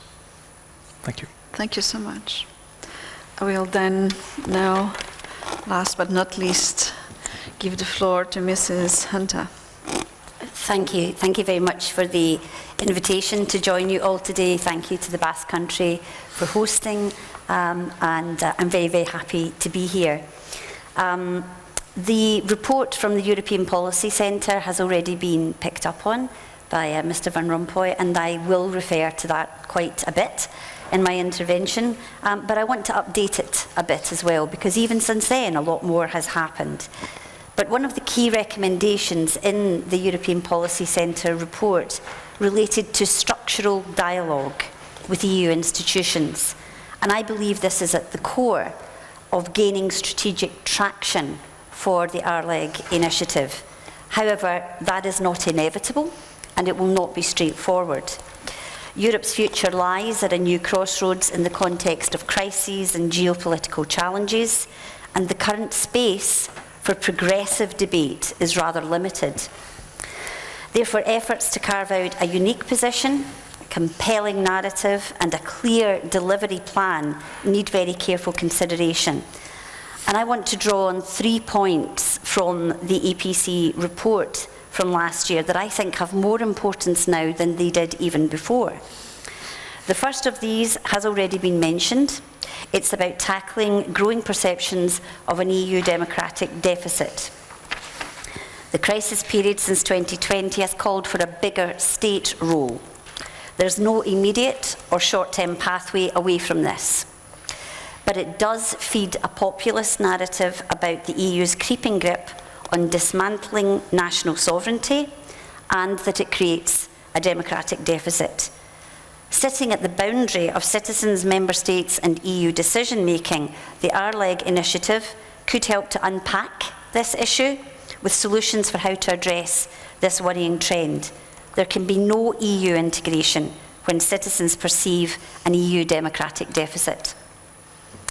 Our EPC analysis and consultation work found that there was a relationship between perceptions of an EU democratic distance challenge and the effectiveness of its multi-level governance system. And this has been sorely tested in an era of crises and shocks.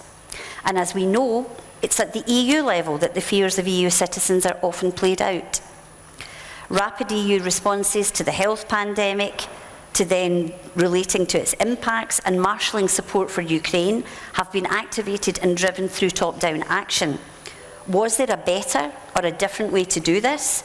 Certainly our multi-level governance system has a default top-down orientation, and not least when extraordinary responses are called for. The key question that this begs is whether, with reflection, we should now seek to reform our multi-level governance systems to improve how we deliver EU support and policies. And this issue matters enormously for the 2023 review of the multi-level financial framework, which is happening this year.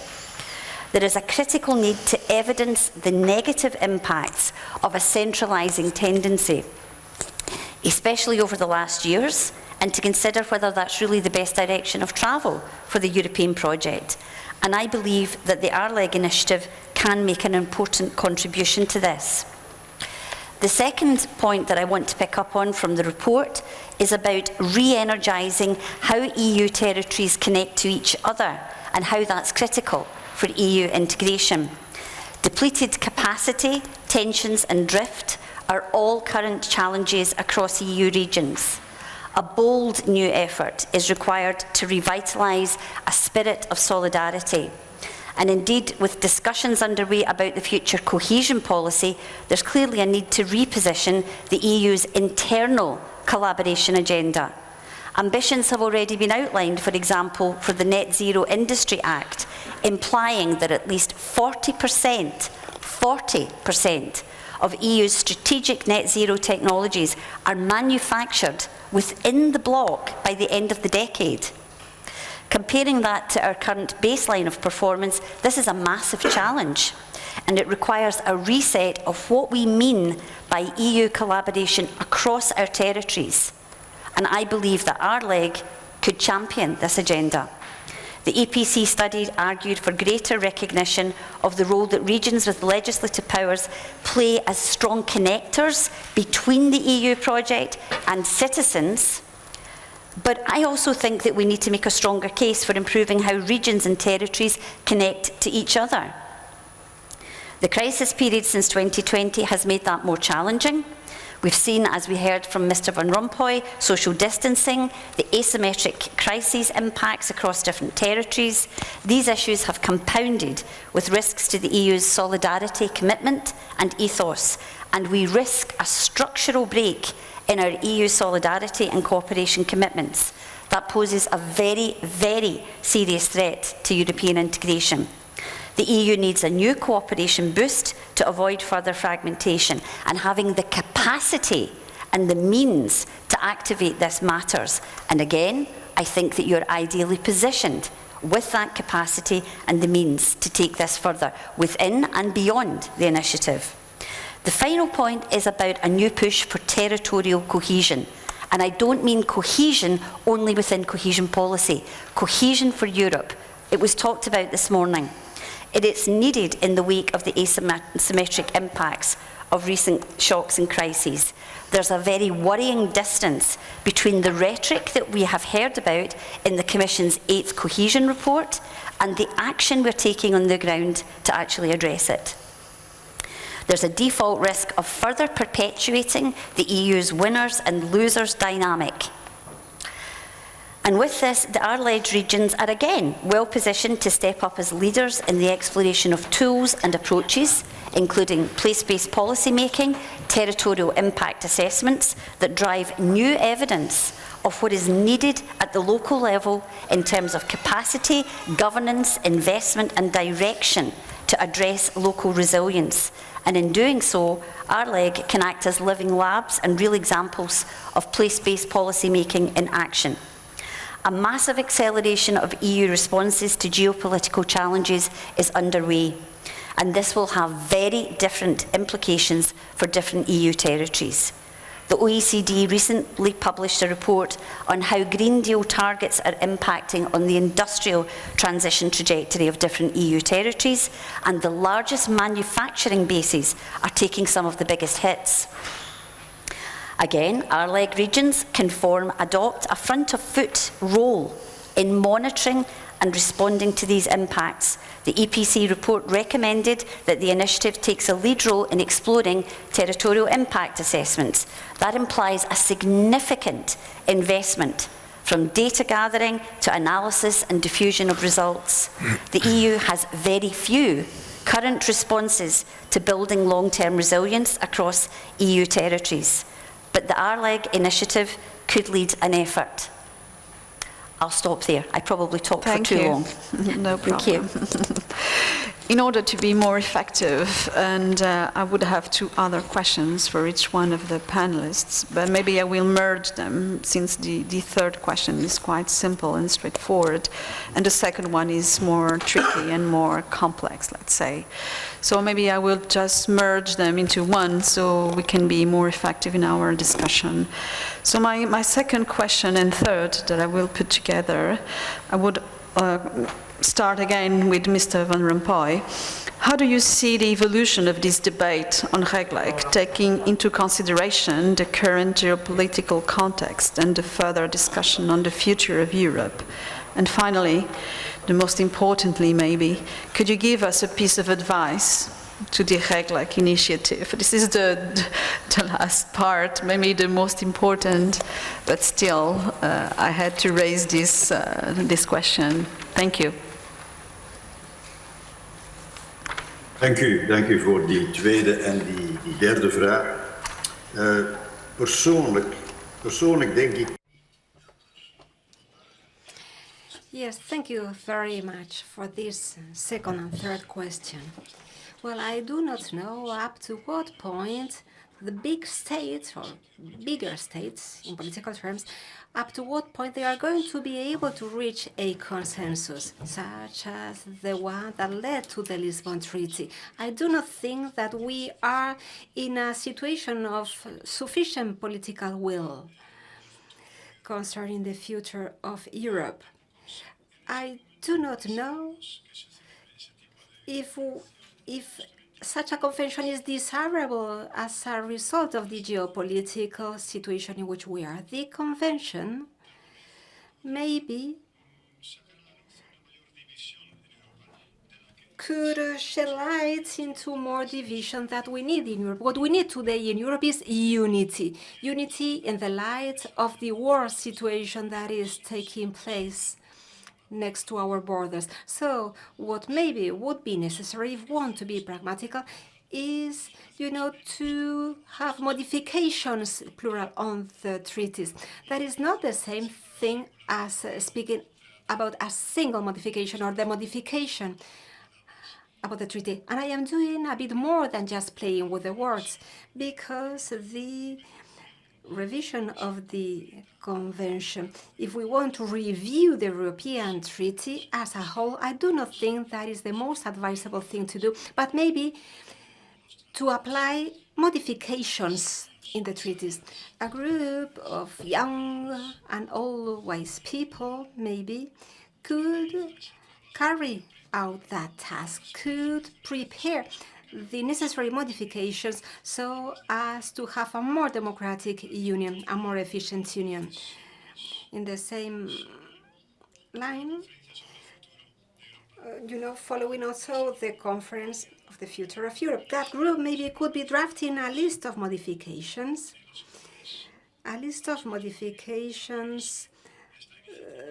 that we could, as RLEG, adhere to. Maybe we should not be waiting long, because the moment for debating those modifications will be the very last chance before the enlargement of the European Union. I think that the sooner it takes place, the better, because we need to get ready for that moment of enlargement. We need a group of people who get committed, who would draft the recommendation. We should not make the European Union larger if we do not solve those problems. We need to prepare the enlargement well, because if not, we will be repeating the same mistakes made in the past. And if we want to boost the regions of the European Union, if we want to make that more specific on the agenda, we need debate based upon the enlargement of the European Union. I think that that would be a great occasion. That enlargement, it is necessary because of geopolitical reasons.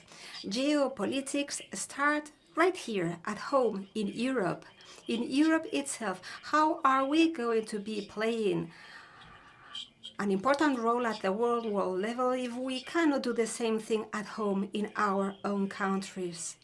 The European Union has to be more democratic, more efficient in terms of the decision-making process as well, and also in terms of its regional dimension.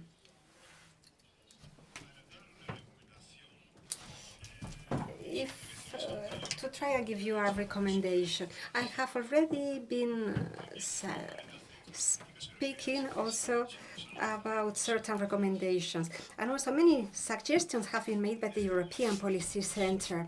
There are certain questions or issues that would not withstand a modification, but there are certain questions that should be debated. We have many different tools so as to involve the regions having a legislative powers, so as to involve them more and better in the decision-making process in Europe. So we need to boost the political will, and we need meetings such as the one we are having today. Thank you very much. I will also ask the same questions to Mr. Mamassou, s'il vous plaît. The same two questions, please.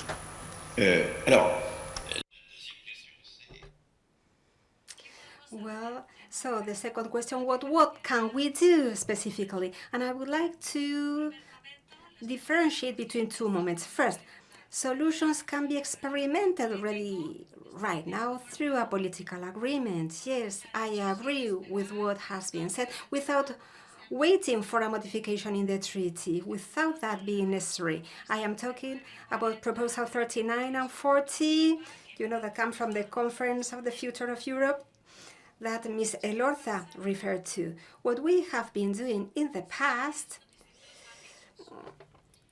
in different fields, for example, by signing an agreement which was the financial pluriannual framework, the three institutions, the Parliament, the Council, and the Commission, the three of them reached an agreement so as to leave behind the European Treaty, to leave it on our side, in something essential, which is the budget for the 20 years to come, the drafting of that budget. And 20 years later is when this has been formally introduced within the treaty. In the same way, the European semester has given way to an annual meeting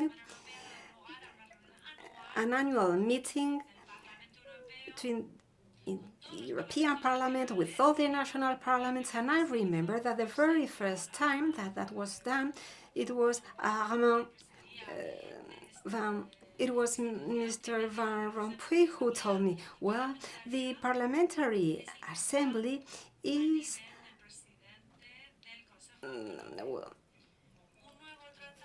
the one that should be leading. Well, a new treaty at the European level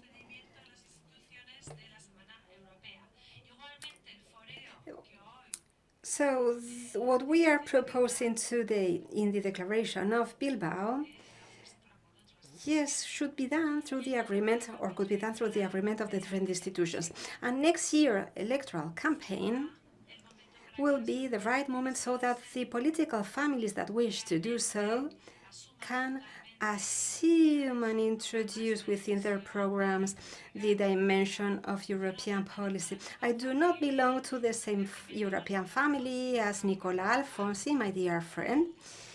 who just spoke from Corsica, but I share his cause, even if I belong to the European Popular Party. So, if at the end of the mandate we do not propitiate this move forward, then I think that everything has to be done so that the regional dimension appears on the mandate of the next European Commission. That on the first stage. And on a second stage, I think that the total war that we are witnessing today next to our borders will have to ask us to review the treaties, and that is going to be much more urgent than what we thought last year. So I join the feelings expressed by Mr. Herman Van Rompuy. I think that what was signed does not reply any longer to the situation today. And just like Mr. Herman Van Rompuy, I think that we need to update and adapt our governance system and our decision-making system before Europe is enlarged. I think that we need to reboost this project, but within this refounding process of Europe, I think that being open to the regional dimension is going to be essential. And I would like to finish by saying that our motto, United in Diversity, has gone through 3 different periods. First of all, at the first moment, we all thought that unity and diversity were contradictory, and that we had to try and level them, so as to say, and to reach to level. But then, 20 years ago, we realized that there was not a contradiction there, and that we were perfectly able to have both of them taking place hand in hand, and to have unity without them being contradictory. And now, a third moment, a third stage has arrived, that is my personal opinion, in which we realize that Europe needs, at the same time, more unity, of course, so as to face the extraordinary challenge that we have ahead of us, but also more diversity. We need to fight for both things. If we take a close look at European policy, such as, for example, Henry Kissinger, very well known by all of you, Henry Kissinger said something, and let me quote something that is published in his last book. He says, when talking about the members of the European Union, he said, Europeans will be able to obtain the degree of diversity they need so as to obtain good unity. Well, that is the end of the quote. Kissinger was encouraging us to bear in mind our diversity if we wanted to be more united, because I think that the feeling of our peoples is based first on the region, the nation. If we all feel well in our region, in our nation, only then we'll be able to feel comfortable and at ease working with other colleagues in a larger space such as the European Union. For opinion, I would now ask the same 2 questions in a very short comment to Mr. François Alfonsi. Thank you.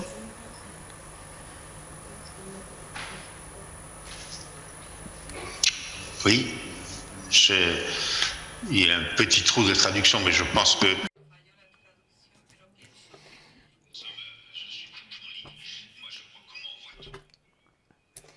Well, yes, thank you very much for those 2 questions. I do not, I think that we're in a paradoxical situation. Mr. Van Rompuy was saying very interesting things, because it is true that when I was appointed at the European Parliament, after a first mandate, there I was in a place where Euroscepticism was much more present than what I thought, and that could be seen in the votes. Yes, and how opinions had been changing about European construction at that same moment during that mandate, as a result of the different events. And then with the COVID pandemic and with the Ukraine war, we see certain tensions that are unprecedented. We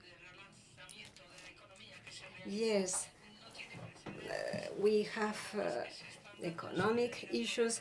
Programs in solidarity with Ukraine are impressive, and there we are in a field that was reserved to states. So Europe is moving forward on an informal basis. It is moving forward. And I go back to what Mr. Herman Van Rompuy just said. The informal progression of Europe implies that formal approaches are a little bit waiting. What would it mean by that? If we want to ask Europeans about the formal progress of the European construction, then we may obtain an opinion that we are not ready to listen to. So let's use this dialectic, and my discourse is aimed at the Commission. Let's be skillful. Let's, of course, keep on fighting to try and promote the health and other issues as well. But as soon as we speak about boosting the regional power and to say that it is the future of Europe, and as soon as we start saying that that contrasts with central government approaches, we have a problem, and we need a reply from the Commission. I think that the Commission should open up to the debate, to that debate. We need a global response. The Commission has to prepare the future, to pave the way. And if I go back to the Commission, and if we speak about the Committee of Regions, and those people paving the way for Europe, they need to have a wide vision.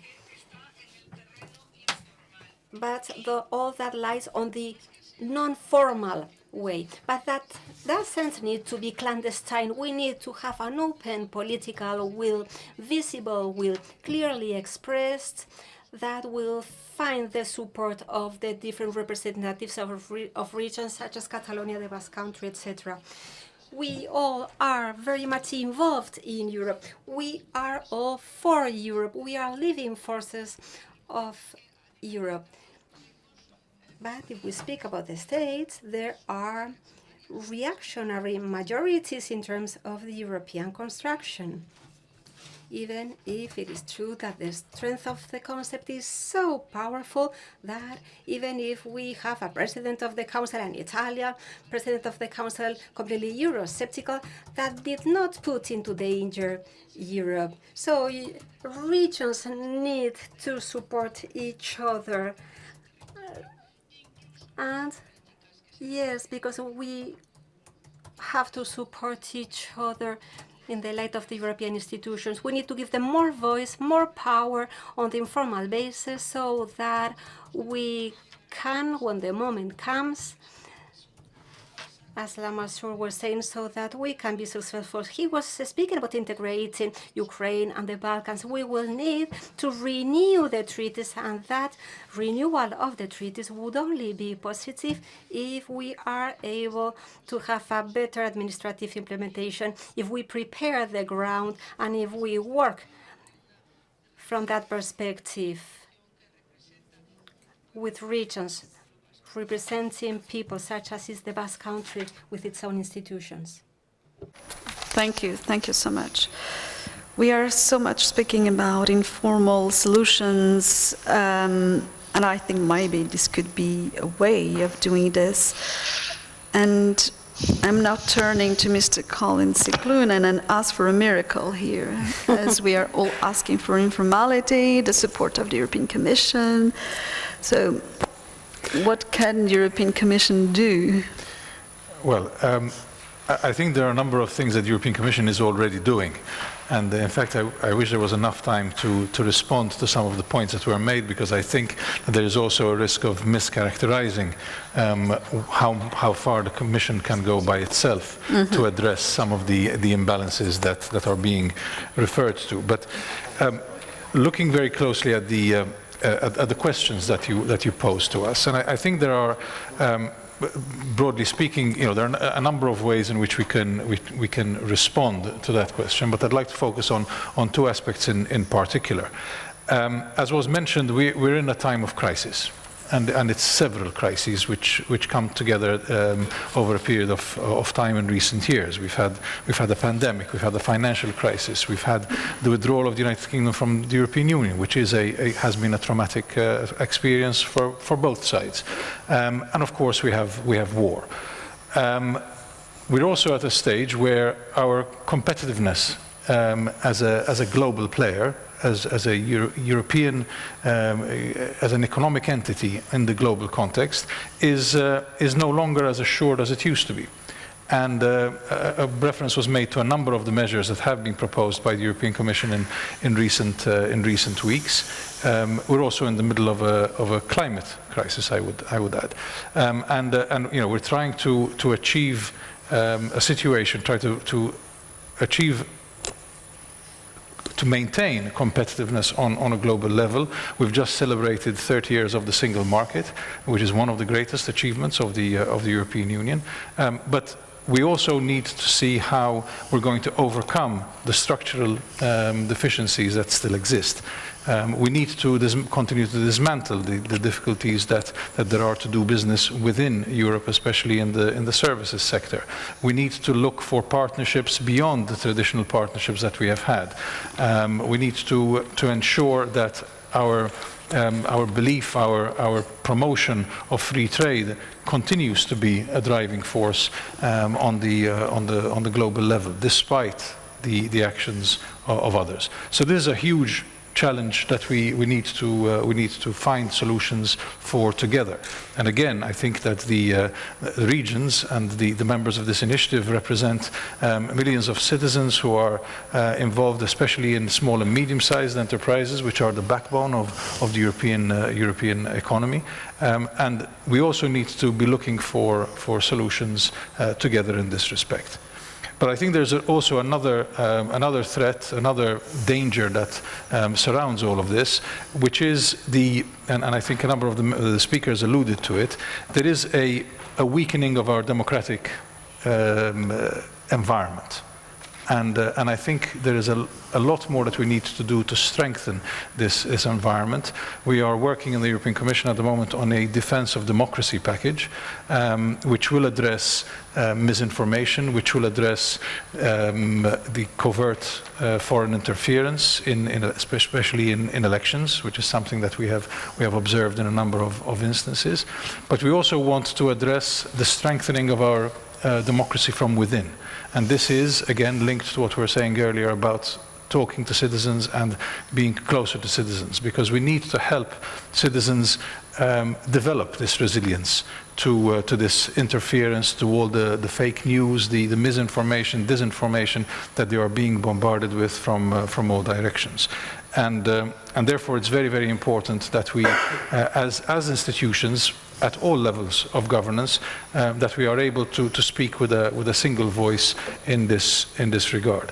And this leads me to the advice or the suggestion that I would like to make to this gathering. Perhaps we can put up a code on the, yes, because this Defense of Democracy package is currently in the consultation phase, and it will be in the consultation phase until the 13th of April. And using this code, I would invite all of you to participate in this consultation, because I think that there are many aspects, many of your experiences and many of your ideas which can help us to strengthen this package and to make it more meaningful. So I would. This is the suggestion I would make to the initiative. Thank you very much. Thank you. So now to finish in beauty. Thank you. Thank you very much, Sandrina. A few points, and some of these I think respond to some of the points that have been made in the second round of interventions. The current context of geopolitical turmoil is a key priority for all global political actors, and a recent IMF report has referred to a strong risk that we face a reversal of global integration characterised by geo-economic fragmentation And I believe that that is actually the context that matters the most to Europe's future. That's where we need to start these discussions. However, EU political capacity and leadership are currently very weak, and this creates significant instability. The EPC has referred to this global context and the EU's struggling capacity to deal with this as a perma-crisis. This matters because a permanent muddling through approach does not position the EU as a credible, reliable or resilient global actor. And despite strong solidarity of the EU 27 in responding to the health pandemic and its aftermath through the RRF, as well as a broad coalition of support for Ukraine in the context of Russia's brutal invasion, when we scratch under the surface, the my country first stance of many of the global actors has also been visible within our member states. This has perhaps been inevitable because of the tensions that we've faced and the domestic challenges that member states face, but the EU project has taken a battering as a consequence of this, and it further weakens our capacity to genuinely pull together. We've talked a lot today about solidarity, about cooperation and cohesion, and about these being essential going forward. Geopolitical challenges are more difficult for the EU to address in a context of disharmony across the EU 27. The upcoming Spanish presidency has already set out a commitment to pursue open strategic autonomy, and that's a very different stance from the one of the current Swedish presidency. EU consensus on this topic is currently not within reach. What is certainly clear is that the EU will require much greater internal market cooperation. And that's not just in trading, as was already said, but on wider themes, for example, security, social safety nets, innovation, energy transition. And I'm glad that the 30 years of the single market was mentioned, because if I'm not mistaken, there is not a single reference to regions within that document. And I find that very disappointing. Regions with legislative powers have not only a strong stake in this future, but they can be drivers of improved strategic cooperation as an underpinning condition for the future of Europe. And RLEG regions have a unique position in the EU's architecture. You have a regulatory and a legal claim to the protection of your citizens, and collectively you wield power for change at the EU level. That requires strong foresighting and a very strong solution-driven stance. And to be frank, there are very few EU representative bodies who are staking a claim in the space of improved strategic EU cooperation.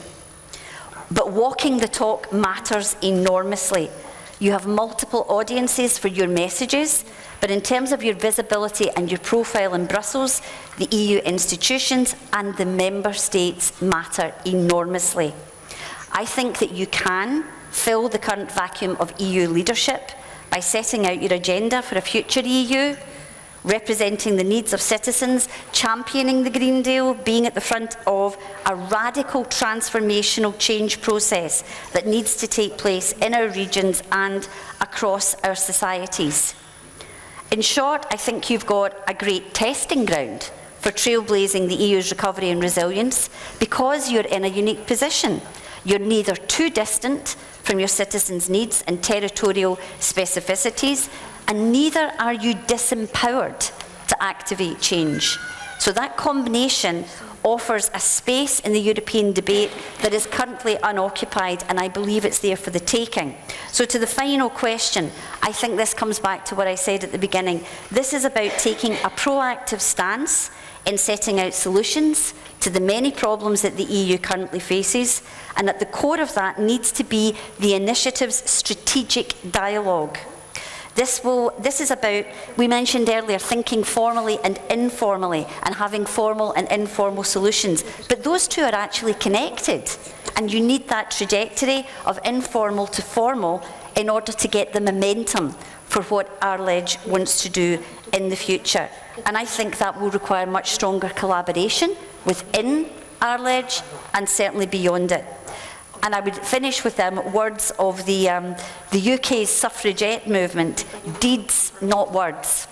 And I think it's over to you to deliver on that. Thank you very much. Thank you so much.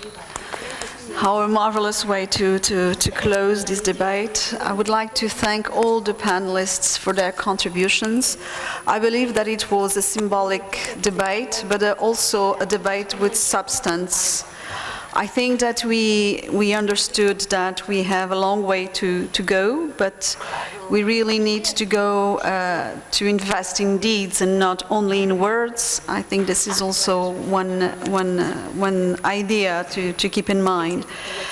And yes, and we need to negotiate, to be flexible, and to understand and to be realistic, I suppose.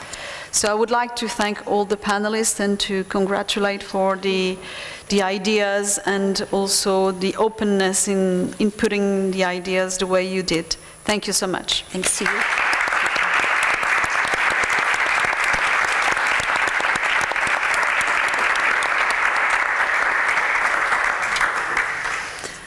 I think now we will have a second panelist that will now come to the floor.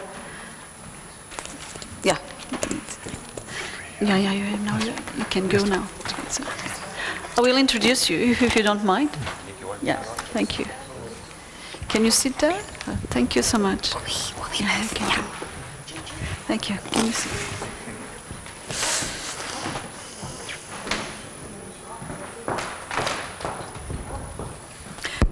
Do you want to speak from here or from there, as you want?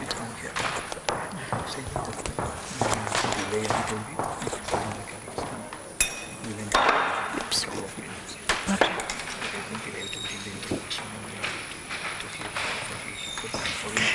Okay, but you will speak before he arrives. You will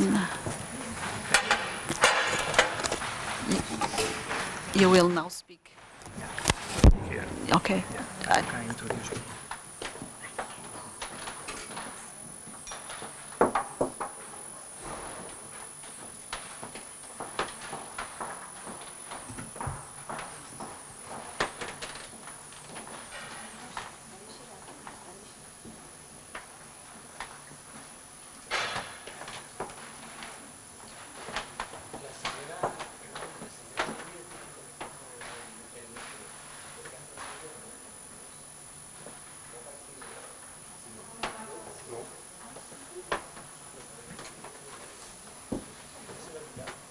Está bien.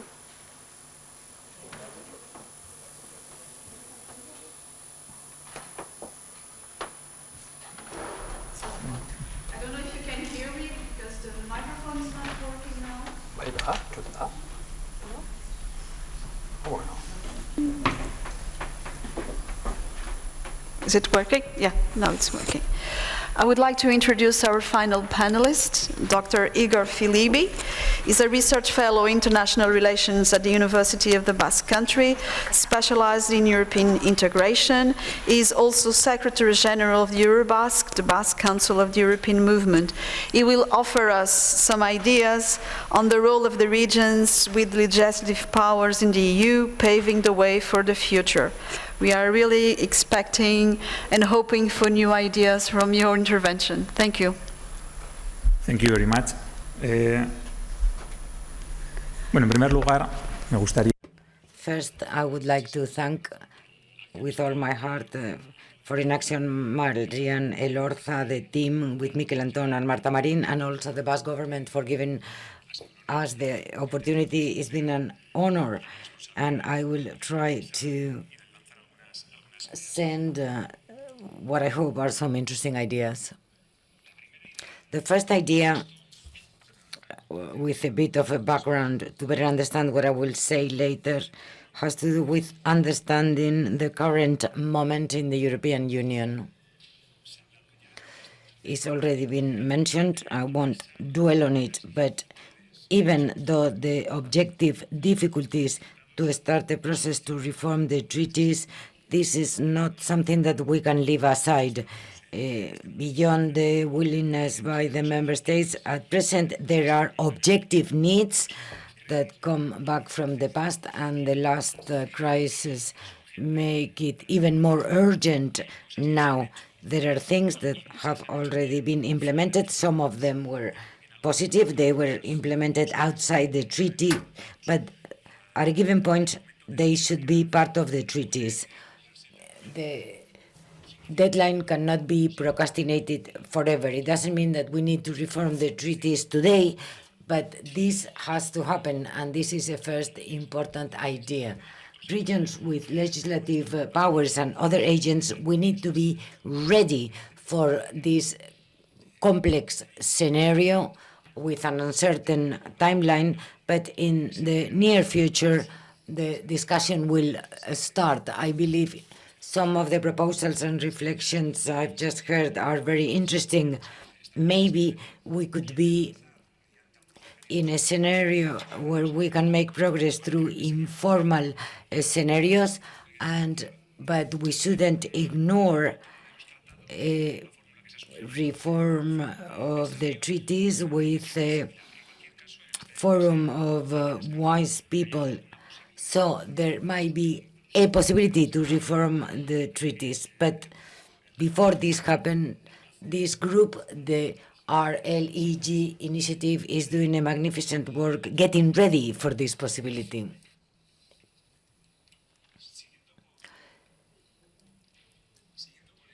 If we follow with the background and context, as has been said, there's been a succession of crises and all of very different nature that gave rise to an unprecedented tension in the European Union. We think we have overcome the worst, but at the time of the Brexit, between the voting of the exit by United Kingdom and the end of the long negotiating process, there was a time when many analysts and people in the media spoke about a real danger, an existential crisis of the European Union. This is not so far in time. There was a time of a real crisis. In this succession of crises, although very different, but a common element to all of them is the European Union and the member states, or even the larger member states, Germany, France, Italy, they have realized that they didn't have effective mechanism to face those crises. So if something can be said about all crises, I'm speaking about the financial and economic crisis in 2008, then the refugees crisis, then the pandemic, the Ukraine's invasion, many different crises. In all of them, the member states with their own powers couldn't really tackle the solutions. In all cases, the governments and the citizens have realized that Europe was the right scale, but Europe didn't have the necessary competences either. So those that had the competences didn't have the scale, and those that had the scale didn't have the competences.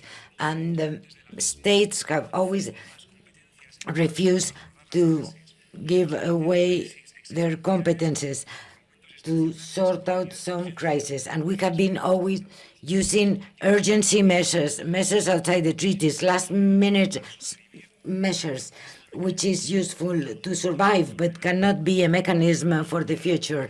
We need to allocate the European Union the mechanism to anticipate future crises. So with the right governance mechanism, with democratic control, but Europe needs an efficient capacity to act.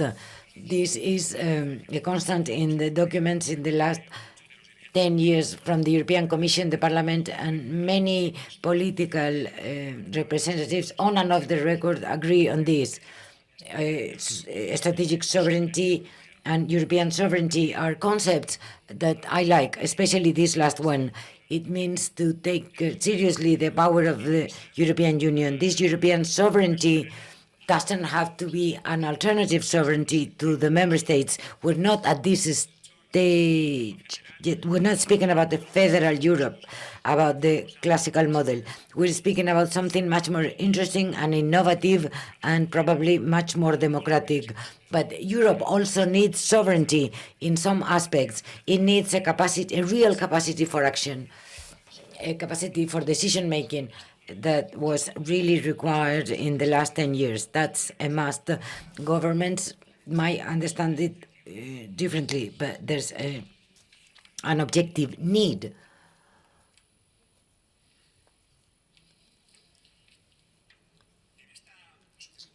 In this succession of crises, all agents have realized that they need to have a real action capacity. In the European Union, we have those concepts. States, before going to the European scale, the states, the first measure was re-centralize decision-making powers, competences, whether legally or de facto, which was not very efficient. I don't have time to dwell on this, is in my document, but it's a reality. Many of the leaders of different regions with legislative powers here present have already expressed it. Centralization seems to be reasonable, seems to be more efficient, but it's not true. What is true is that it decreases your democratic legitimacy, and we need to understand the proposals in this framework. I remember during the first months of the pandemic, when nobody really knew what was going on, it was just an increase in number of deaths, and then the Chinese government very proudly said that their model was superior to the Western democratic model and European democratic model. But China didn't apologize in the last few months. So democracies were slow to respond. In Europe, it's very difficult to lock down the citizens, to close the streets, to close the shops. It's very difficult in Europe, so it took us longer. But we were more efficient and more democratic than the Chinese authorities. I believe this is one of the greatest lessons to be drawn from the last crisis. About the previous ones, it was more difficult to quantify. The pandemic took us to a limit, but at least our conclusions are clearer.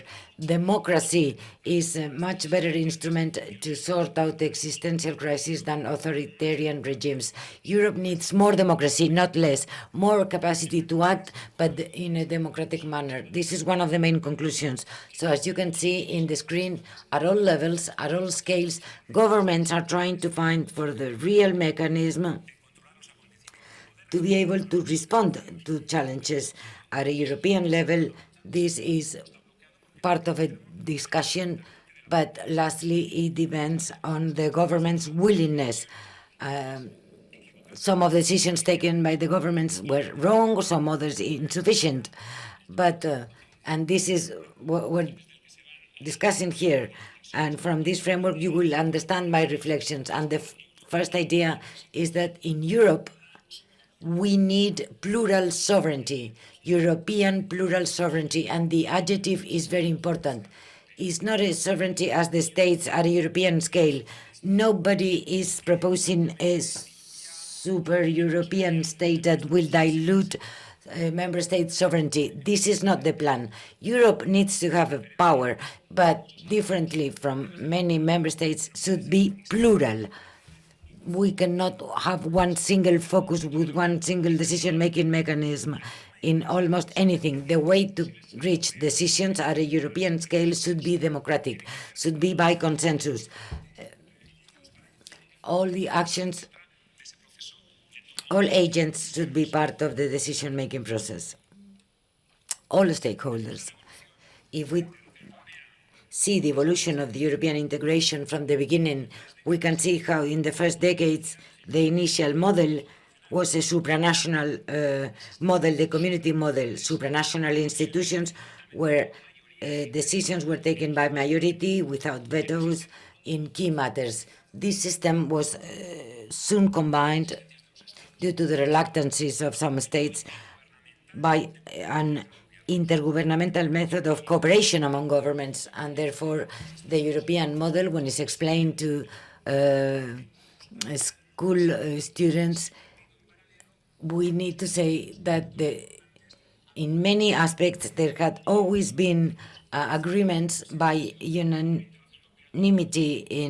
by the governments, and this was what legitimized the model was the supranational level, but in practice this has been limited in the number of actions that was taken that were taken at the European level. And lastly, after Maastricht, in the last 15 years, we can see another trend, interesting trend, a bit worrying, by which governments have created another non-community model for decision-making, that is the coordination of national policies, the open coordination method, soft law, and some others. So there's been many different developments in the European integration, but not by the community method. This has allowed them to be agile, to overcome some obstacles. This is interesting, but on a long run, this needs to be included in the treaties. Otherwise, there will be legal uncertainty. There is not a legal efficient control. It's not clear who takes this decision. There are legislative powers by the regions that are coordinated at the European level, but the regions are not in a forum, so they don't even know where to go. I insist, I'm not criticizing this. Sometimes this has been helpful, but on a long term, this should not be the main integration way. And this is one of the conclusions, one of the important preliminary conclusions. If we now see it in this chart, we can see how at the supranational model, the original model, is where regions with legislative powers, we've been focusing our critics, our proposals, our requests since the 1990s, since the creation of the European Union and the Committee of the Regions. The classical proposals, we all know, greater participation, consuls participate at the Council of the Union. We will speak about this later.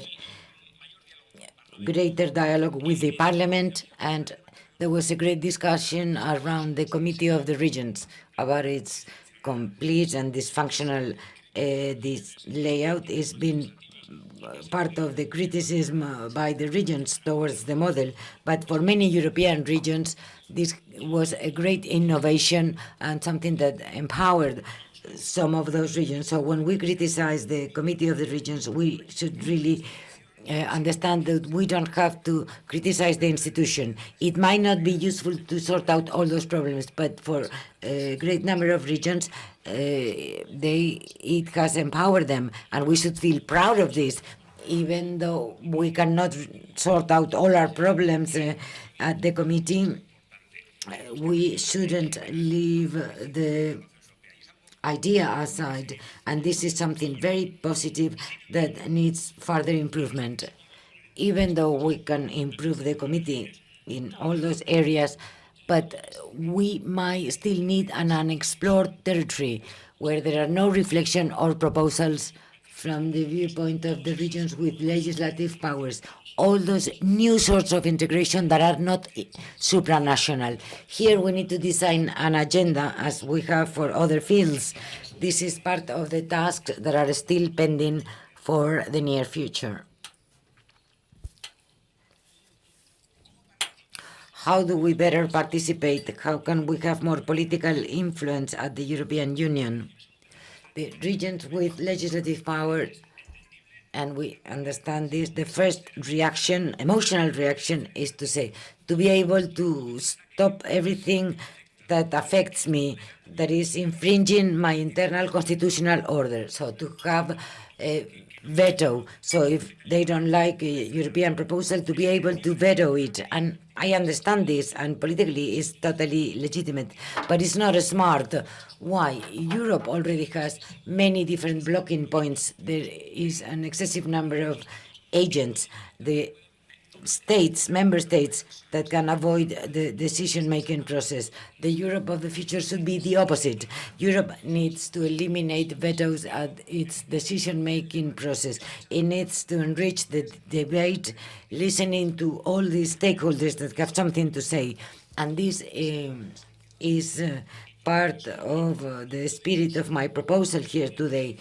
We should not go to the temptation of making Europe a vetocracy, which is what Fukuyama said, referring to United States, a system that could be so blocked that can never take decisions. Don't learn from the worst of the federalism model. to create a new or better European Union, and those are the general proposals. There are two types of proposals. I fully support the spirit of Bilbao Declaration. We don't have to complain. We need to contribute to a better Europe. This is the real sense. We need to change the attitude in the way we address our claims to the European Union, to the member states. We don't only have to complain. We need to prove that we are political agents, pro-European agents, committed agents to a better Europe, and we want to contribute to have a better European Union. So it's not enough with sorting out our own problems if it does not have a better Europe. We need a Europe that works, that is sovereign, that can have a voice, and within this model, we also need to sort out our own problems, having greater voice. So we are taking into account in all stages at the decision and legislative processes. So the first proposal, if the treaties are to be modified, to introduce the concept of European plural sovereignty, not getting the worst of the federal model, but the best. Secondly, to state in those treaties, it was in the Constitutional Treaty and it was eliminated at the Lisbon Treaty. The European integration is the supranational model, but there might be other solutions, but they are transient or exceptional. They cannot be an alternative to the integration model. It's not possible that we don't know what the model is. The model should be the supranational one. Any other has enough democratic guarantees as the community method in relation to balance, controls, with the court, with all institutions represented. This model should be at the core, and treaties should state that this is the integration model for the European Union. The European Union needs to strengthen the parliamentarian power, one of the more negative consequences in the way the European Union is being constructed is that the governments have become two protagonists in some cases, which gave rise problems to democratic control in relation to some competences, also some regional ones. Governments have a role, as they have in the different states and in the different regions, but the governments have a role, not the full role. And what happens with the parliaments? Parliaments should be reinforced and they should coordinate among themselves. They should be a clear democratic pillar of the European Union. Governments should coordinate among themselves and the parliaments should coordinate among themselves. And this is difficult, but this should be clearly stated at the treaty level. And a danger on the way we've been acting in the last 2 decades, and mainly in the last 15 years after the succession of crisis, is that the governments through the European Council have become a hegemonic institution of the European Union. It's an uncontrolled type of power. This is not criticism. I understand. There is a fair way of understanding. In occasions, they could take very difficult decisions really fast, but it cannot be the usual way of functioning. The European Council, as any other democratic institution, should need controls and counterbalances about its actions and decisions. They have legislated, which is overtly prohibited by the Lisbon Treaty. So we need to control the role of the European Council. It doesn't have to disappear, but it should be one entity more within the whole set of European institutions. Right now we need to start exploring the principle of loyal cooperation and how to expand it to the regions. And this is a two-way commitment. The European Union should be loyal to the regions with legislative powers, and the regions should be loyal to the European Union. Loyalty should be two ways, and the subsidiarity control of national parliaments This is more dividable, but the period of 8 weeks, I think, is insufficient. And one of the problems for its effective implementation and the reason why it has not been really successful in stopping many European initiatives is due to the lack of time. And of course, we cannot hinder the European legislative process, but maybe from 8 to 12 weeks might be more reasonable and is also at the remit of each state to make it more efficient. If we now get into more specific proposals, one of the main would be the proposal to create a new protocol on regions with legislative powers and constitutional nationalities, with the provisions that affect how those political realities should participate with their rights and duties within the framework of the European Union. Something that would make this proposal feasible is the creation of an official register, and the European Union should commission it to make a list of all those regions with legislative powers after discussing it with their states, analyzing their constitutional systems. So we need to know who are we speaking about. This is an initiative by RLEG, but now it has to come to an institutional level. The European Union should have an official register with special regions. It's not because they say so. It's therefore a need to contact all the member states, and the European Commission needs to identify what those regions are with an official register of regions, with their updated demographic information, and with all this information in hand,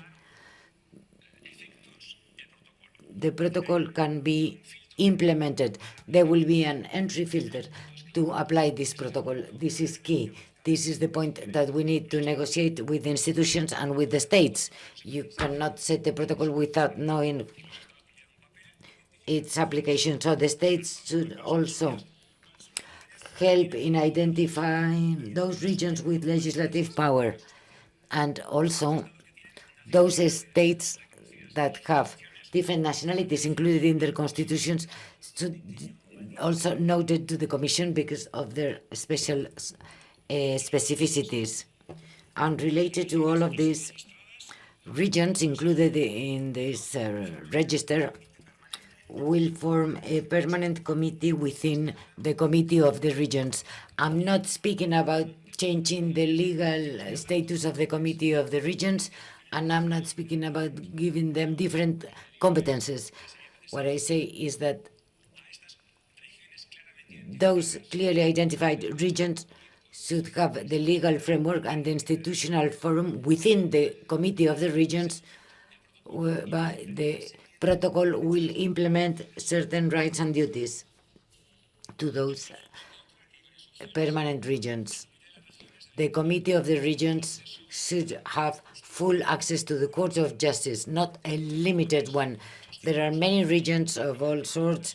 All competences can be affected, and the Committee of the Region with their majority systems, which should also be reviewed, but the Committee of Regions should have full access to the Court of Justice. And this does not mean to make any decision, is to be subject to the judgment of the Court of Judgment. So this does not alter European constitutional order. It only guarantees that community law will be rightly implemented, as the states can do. And finally, in this area of specific proposals, the regions need to be entitled to have a dialogue with the Commission, as has been mentioned in the previous session.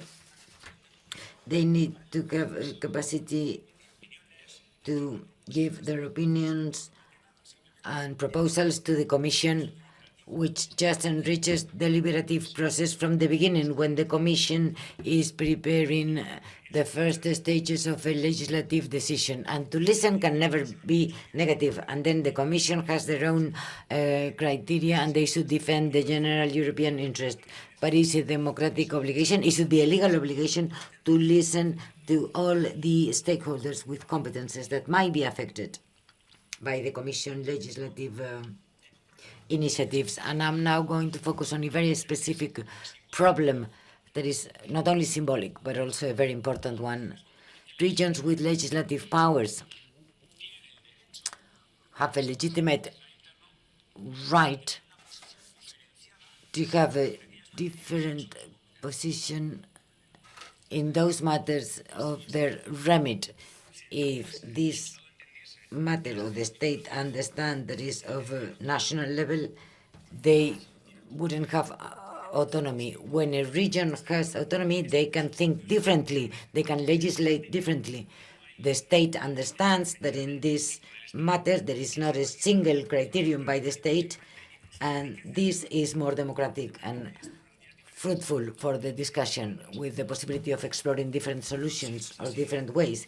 If this is the case, when in those matters the European Union starts legislating, usually with shared competences, and this is when the Council of the European Union uses the qualified majority criterion, the regions are at a very difficult situation that infringes their constitutional orders. They are forced to sort out a dilemma that does not have a solution, or they find a common position with the state, and state defends the common position, but this is unacceptable. It's ideal if they all agree, that would be great, but you cannot force the regions that have a right to think differently. If it's a European matter, they are forced to think equally to the state. And a legitimate political agent, whether the Basque Country, Corsica, Sardinia, they are forced to negotiate twice. They have to give up with your colleagues in the state, and again they need to give up at the European level, and this does not make sense. So if what is being discussed at the Council is of a European nature, the discussions should take place at a European level, and we will reach agreements or not once and not twice. This will keep avoid the infringement of constitutional order that requires the dual negotiating process. And this is a bottleneck, and the regulation by the state is changing the constitutional order of complex states, and we need a democratic solution to this conflict. How could we attain a mechanism by which the state can go on participating at the Council and voting as a member state, but equally allowing that when a region with legislative powers think differently and has a right to think differently, this could be reflected in the discussion and in the voting. That's the dilemma. In Eurobasque 2017, we reached to some solution, but we were late. According to the previous voting system, when the states had a weighted number of votes, and there were countries with 27 votes, 18, 12 votes, the idea was that the number of votes could be broken down. It was an ingenious solution. It didn't break much, but we were late. When Lisbon already changed the model, and now the voting system is different. But this was our philosophy. So that 6 years later, I can now propose another solution. I'm not saying it's the good one, but you can think about it. Lisbon Treaty stresses that in qualified majority voting, which is the majority of them, there are two criteria. You need to comply with two in order to approve a measure. There is a number of votes by the states. Each state has one vote, but this is not enough. A population criterion is also included. So to take a qualified majority decision, we need enough number of states that represent X percentage of the European population.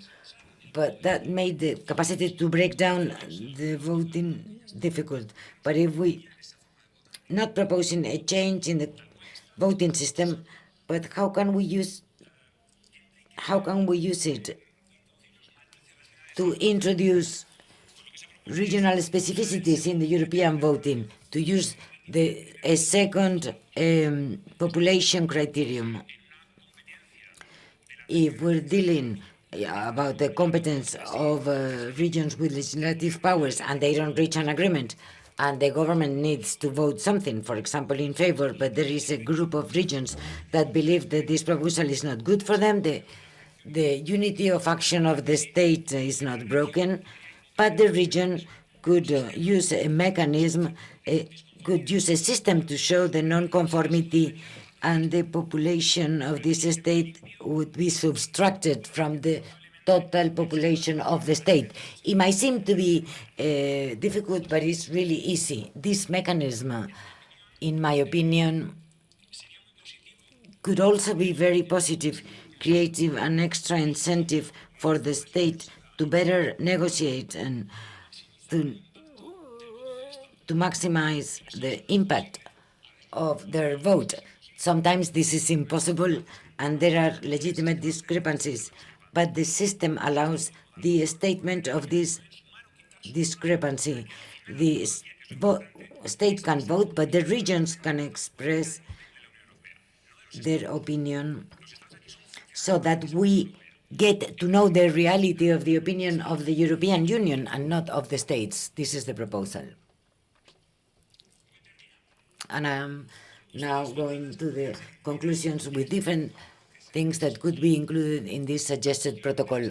About the official languages, I think it's also core. Beyond the logistic problems, beyond the cost, I'm not going to insist on this, it's clear. It's been mentioned by many of the speakers today. But a language is a way in which we people think, communicate, relate, also with the public administrations. Everybody, when they are in another country, if they hear speaking their own language, they are happy because they understand. Languages unite, they do not divide. It's not possible that a democratic Europe, without allowing all their citizens to contact European institutions in a language that is not their mother tongue. This is non-democratic and elitist.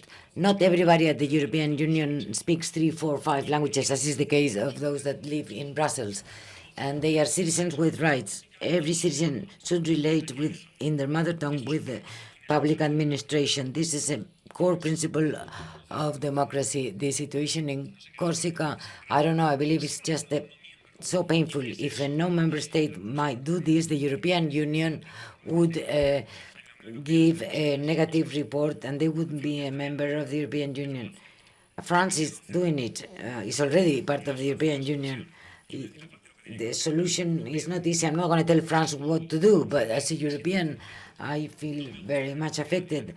I don't like the European Union where those things are possible. I don't like the many languages in the European Union that are not official languages, and I know about the complexities. I'm not saying that all negotiations, all documents should be translated to all languages. I know this might be impossible, but I believe it's a matter of democratic principle, regardless of the cost, that the Commission, in this register I'm suggesting, when a region with legislative power states that they have their official language, we need to study it and propose a certain degree of officiality at the European Union. So the binding rules to the public and acts and laws should be translated.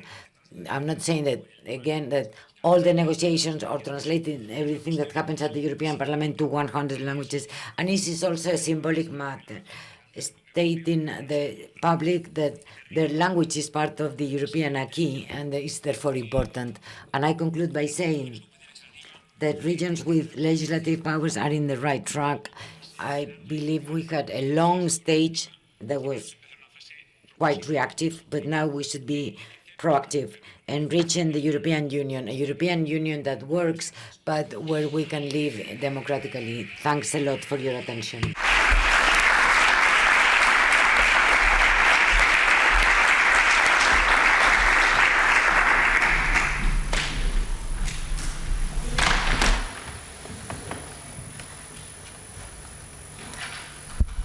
I don't know if it's working. Yes. So I think this is the best way to close this meeting with new ideas.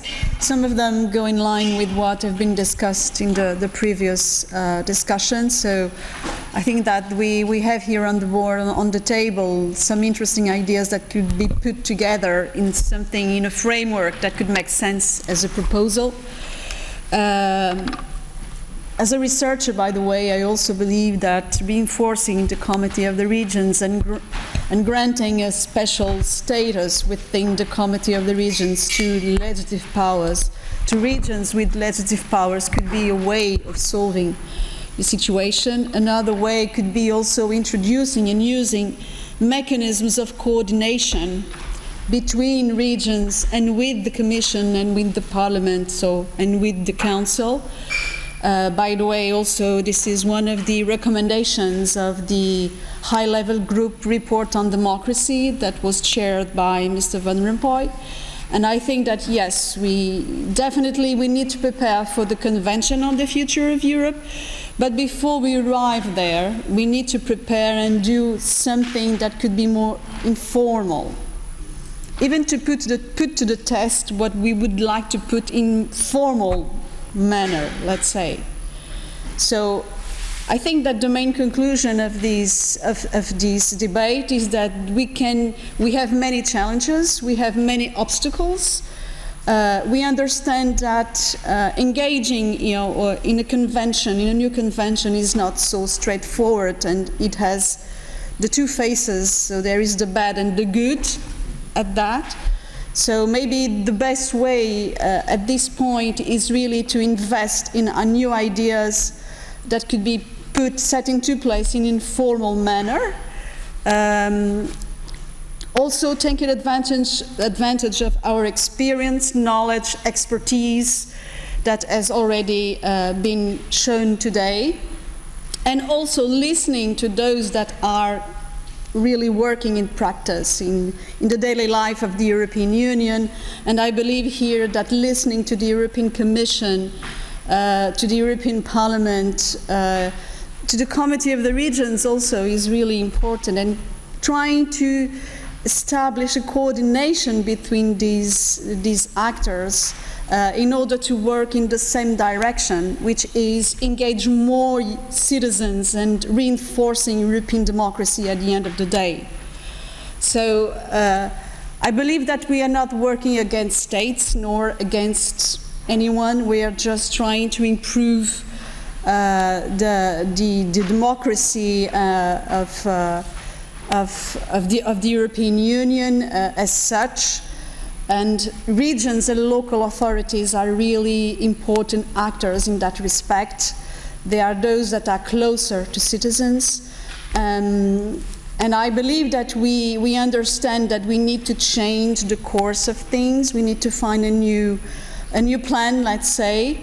And maybe we could just, I would invite maybe Marta to gather all the ideas that were brought here, and maybe to present like a plan A for RLEG, something that could be at least the beginning of something stronger, and to reinforce also that cooperation that needs to be reinvigorated, as it was also said today. So my last comment would be that the state of the art or the situation is very challenging, is difficult, is complex. It doesn't mean that we cannot do anything. This is the main idea that I would like also to leave here. So, and as Alison has also said, let's do something.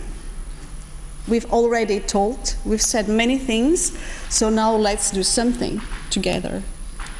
At least starting with something, a document that can be more robust than this declaration.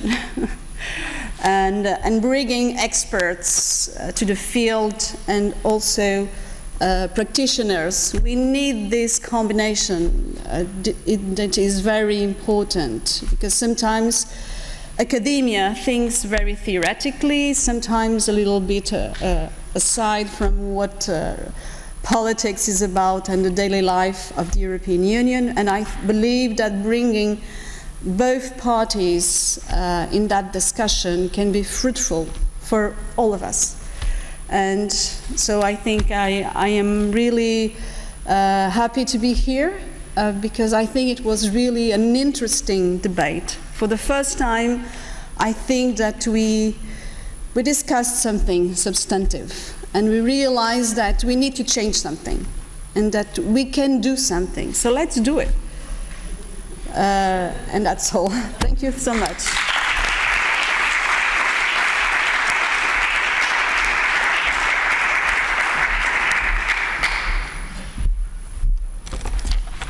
Kaixo berriro guztioi lehendak. So, dear representatives, dear friends, so I would like to start by saying thank you to all of you. Thank you to all those who have been participating. Thank you to all the partners, to all the authorities, to all the speakers. Thank you very, very much. We know that we have a full program of work ahead of us, that we have many things to do, and as Professor Santi Antunet has just said, it is true that we are going to have to draft many different documents before we want to continue. Yes, open documents will have to be drafted, and we have to go from theory into practice, into specific proposals. And that is what we are just about to do in the weeks and months to come. All the members of the RLEG, we all know that this is not going to be simple, but I am sure, I am convinced about it. The different representatives, as well as the Lendakari and the presidents, have already stated that the will is there, and we are going to continue this endeavor. Because, of course, we are willing to meet with the academia as well as with other think tanks and to work with all of them so as to be able to integrate their different points of view and perspective. That is the only way to move forward and to build a better Europe. And having said that, once again, I would like to say thank you to all of you. Now we are going to be showing you and sharing with you our gastronomy. So on again, thank you again.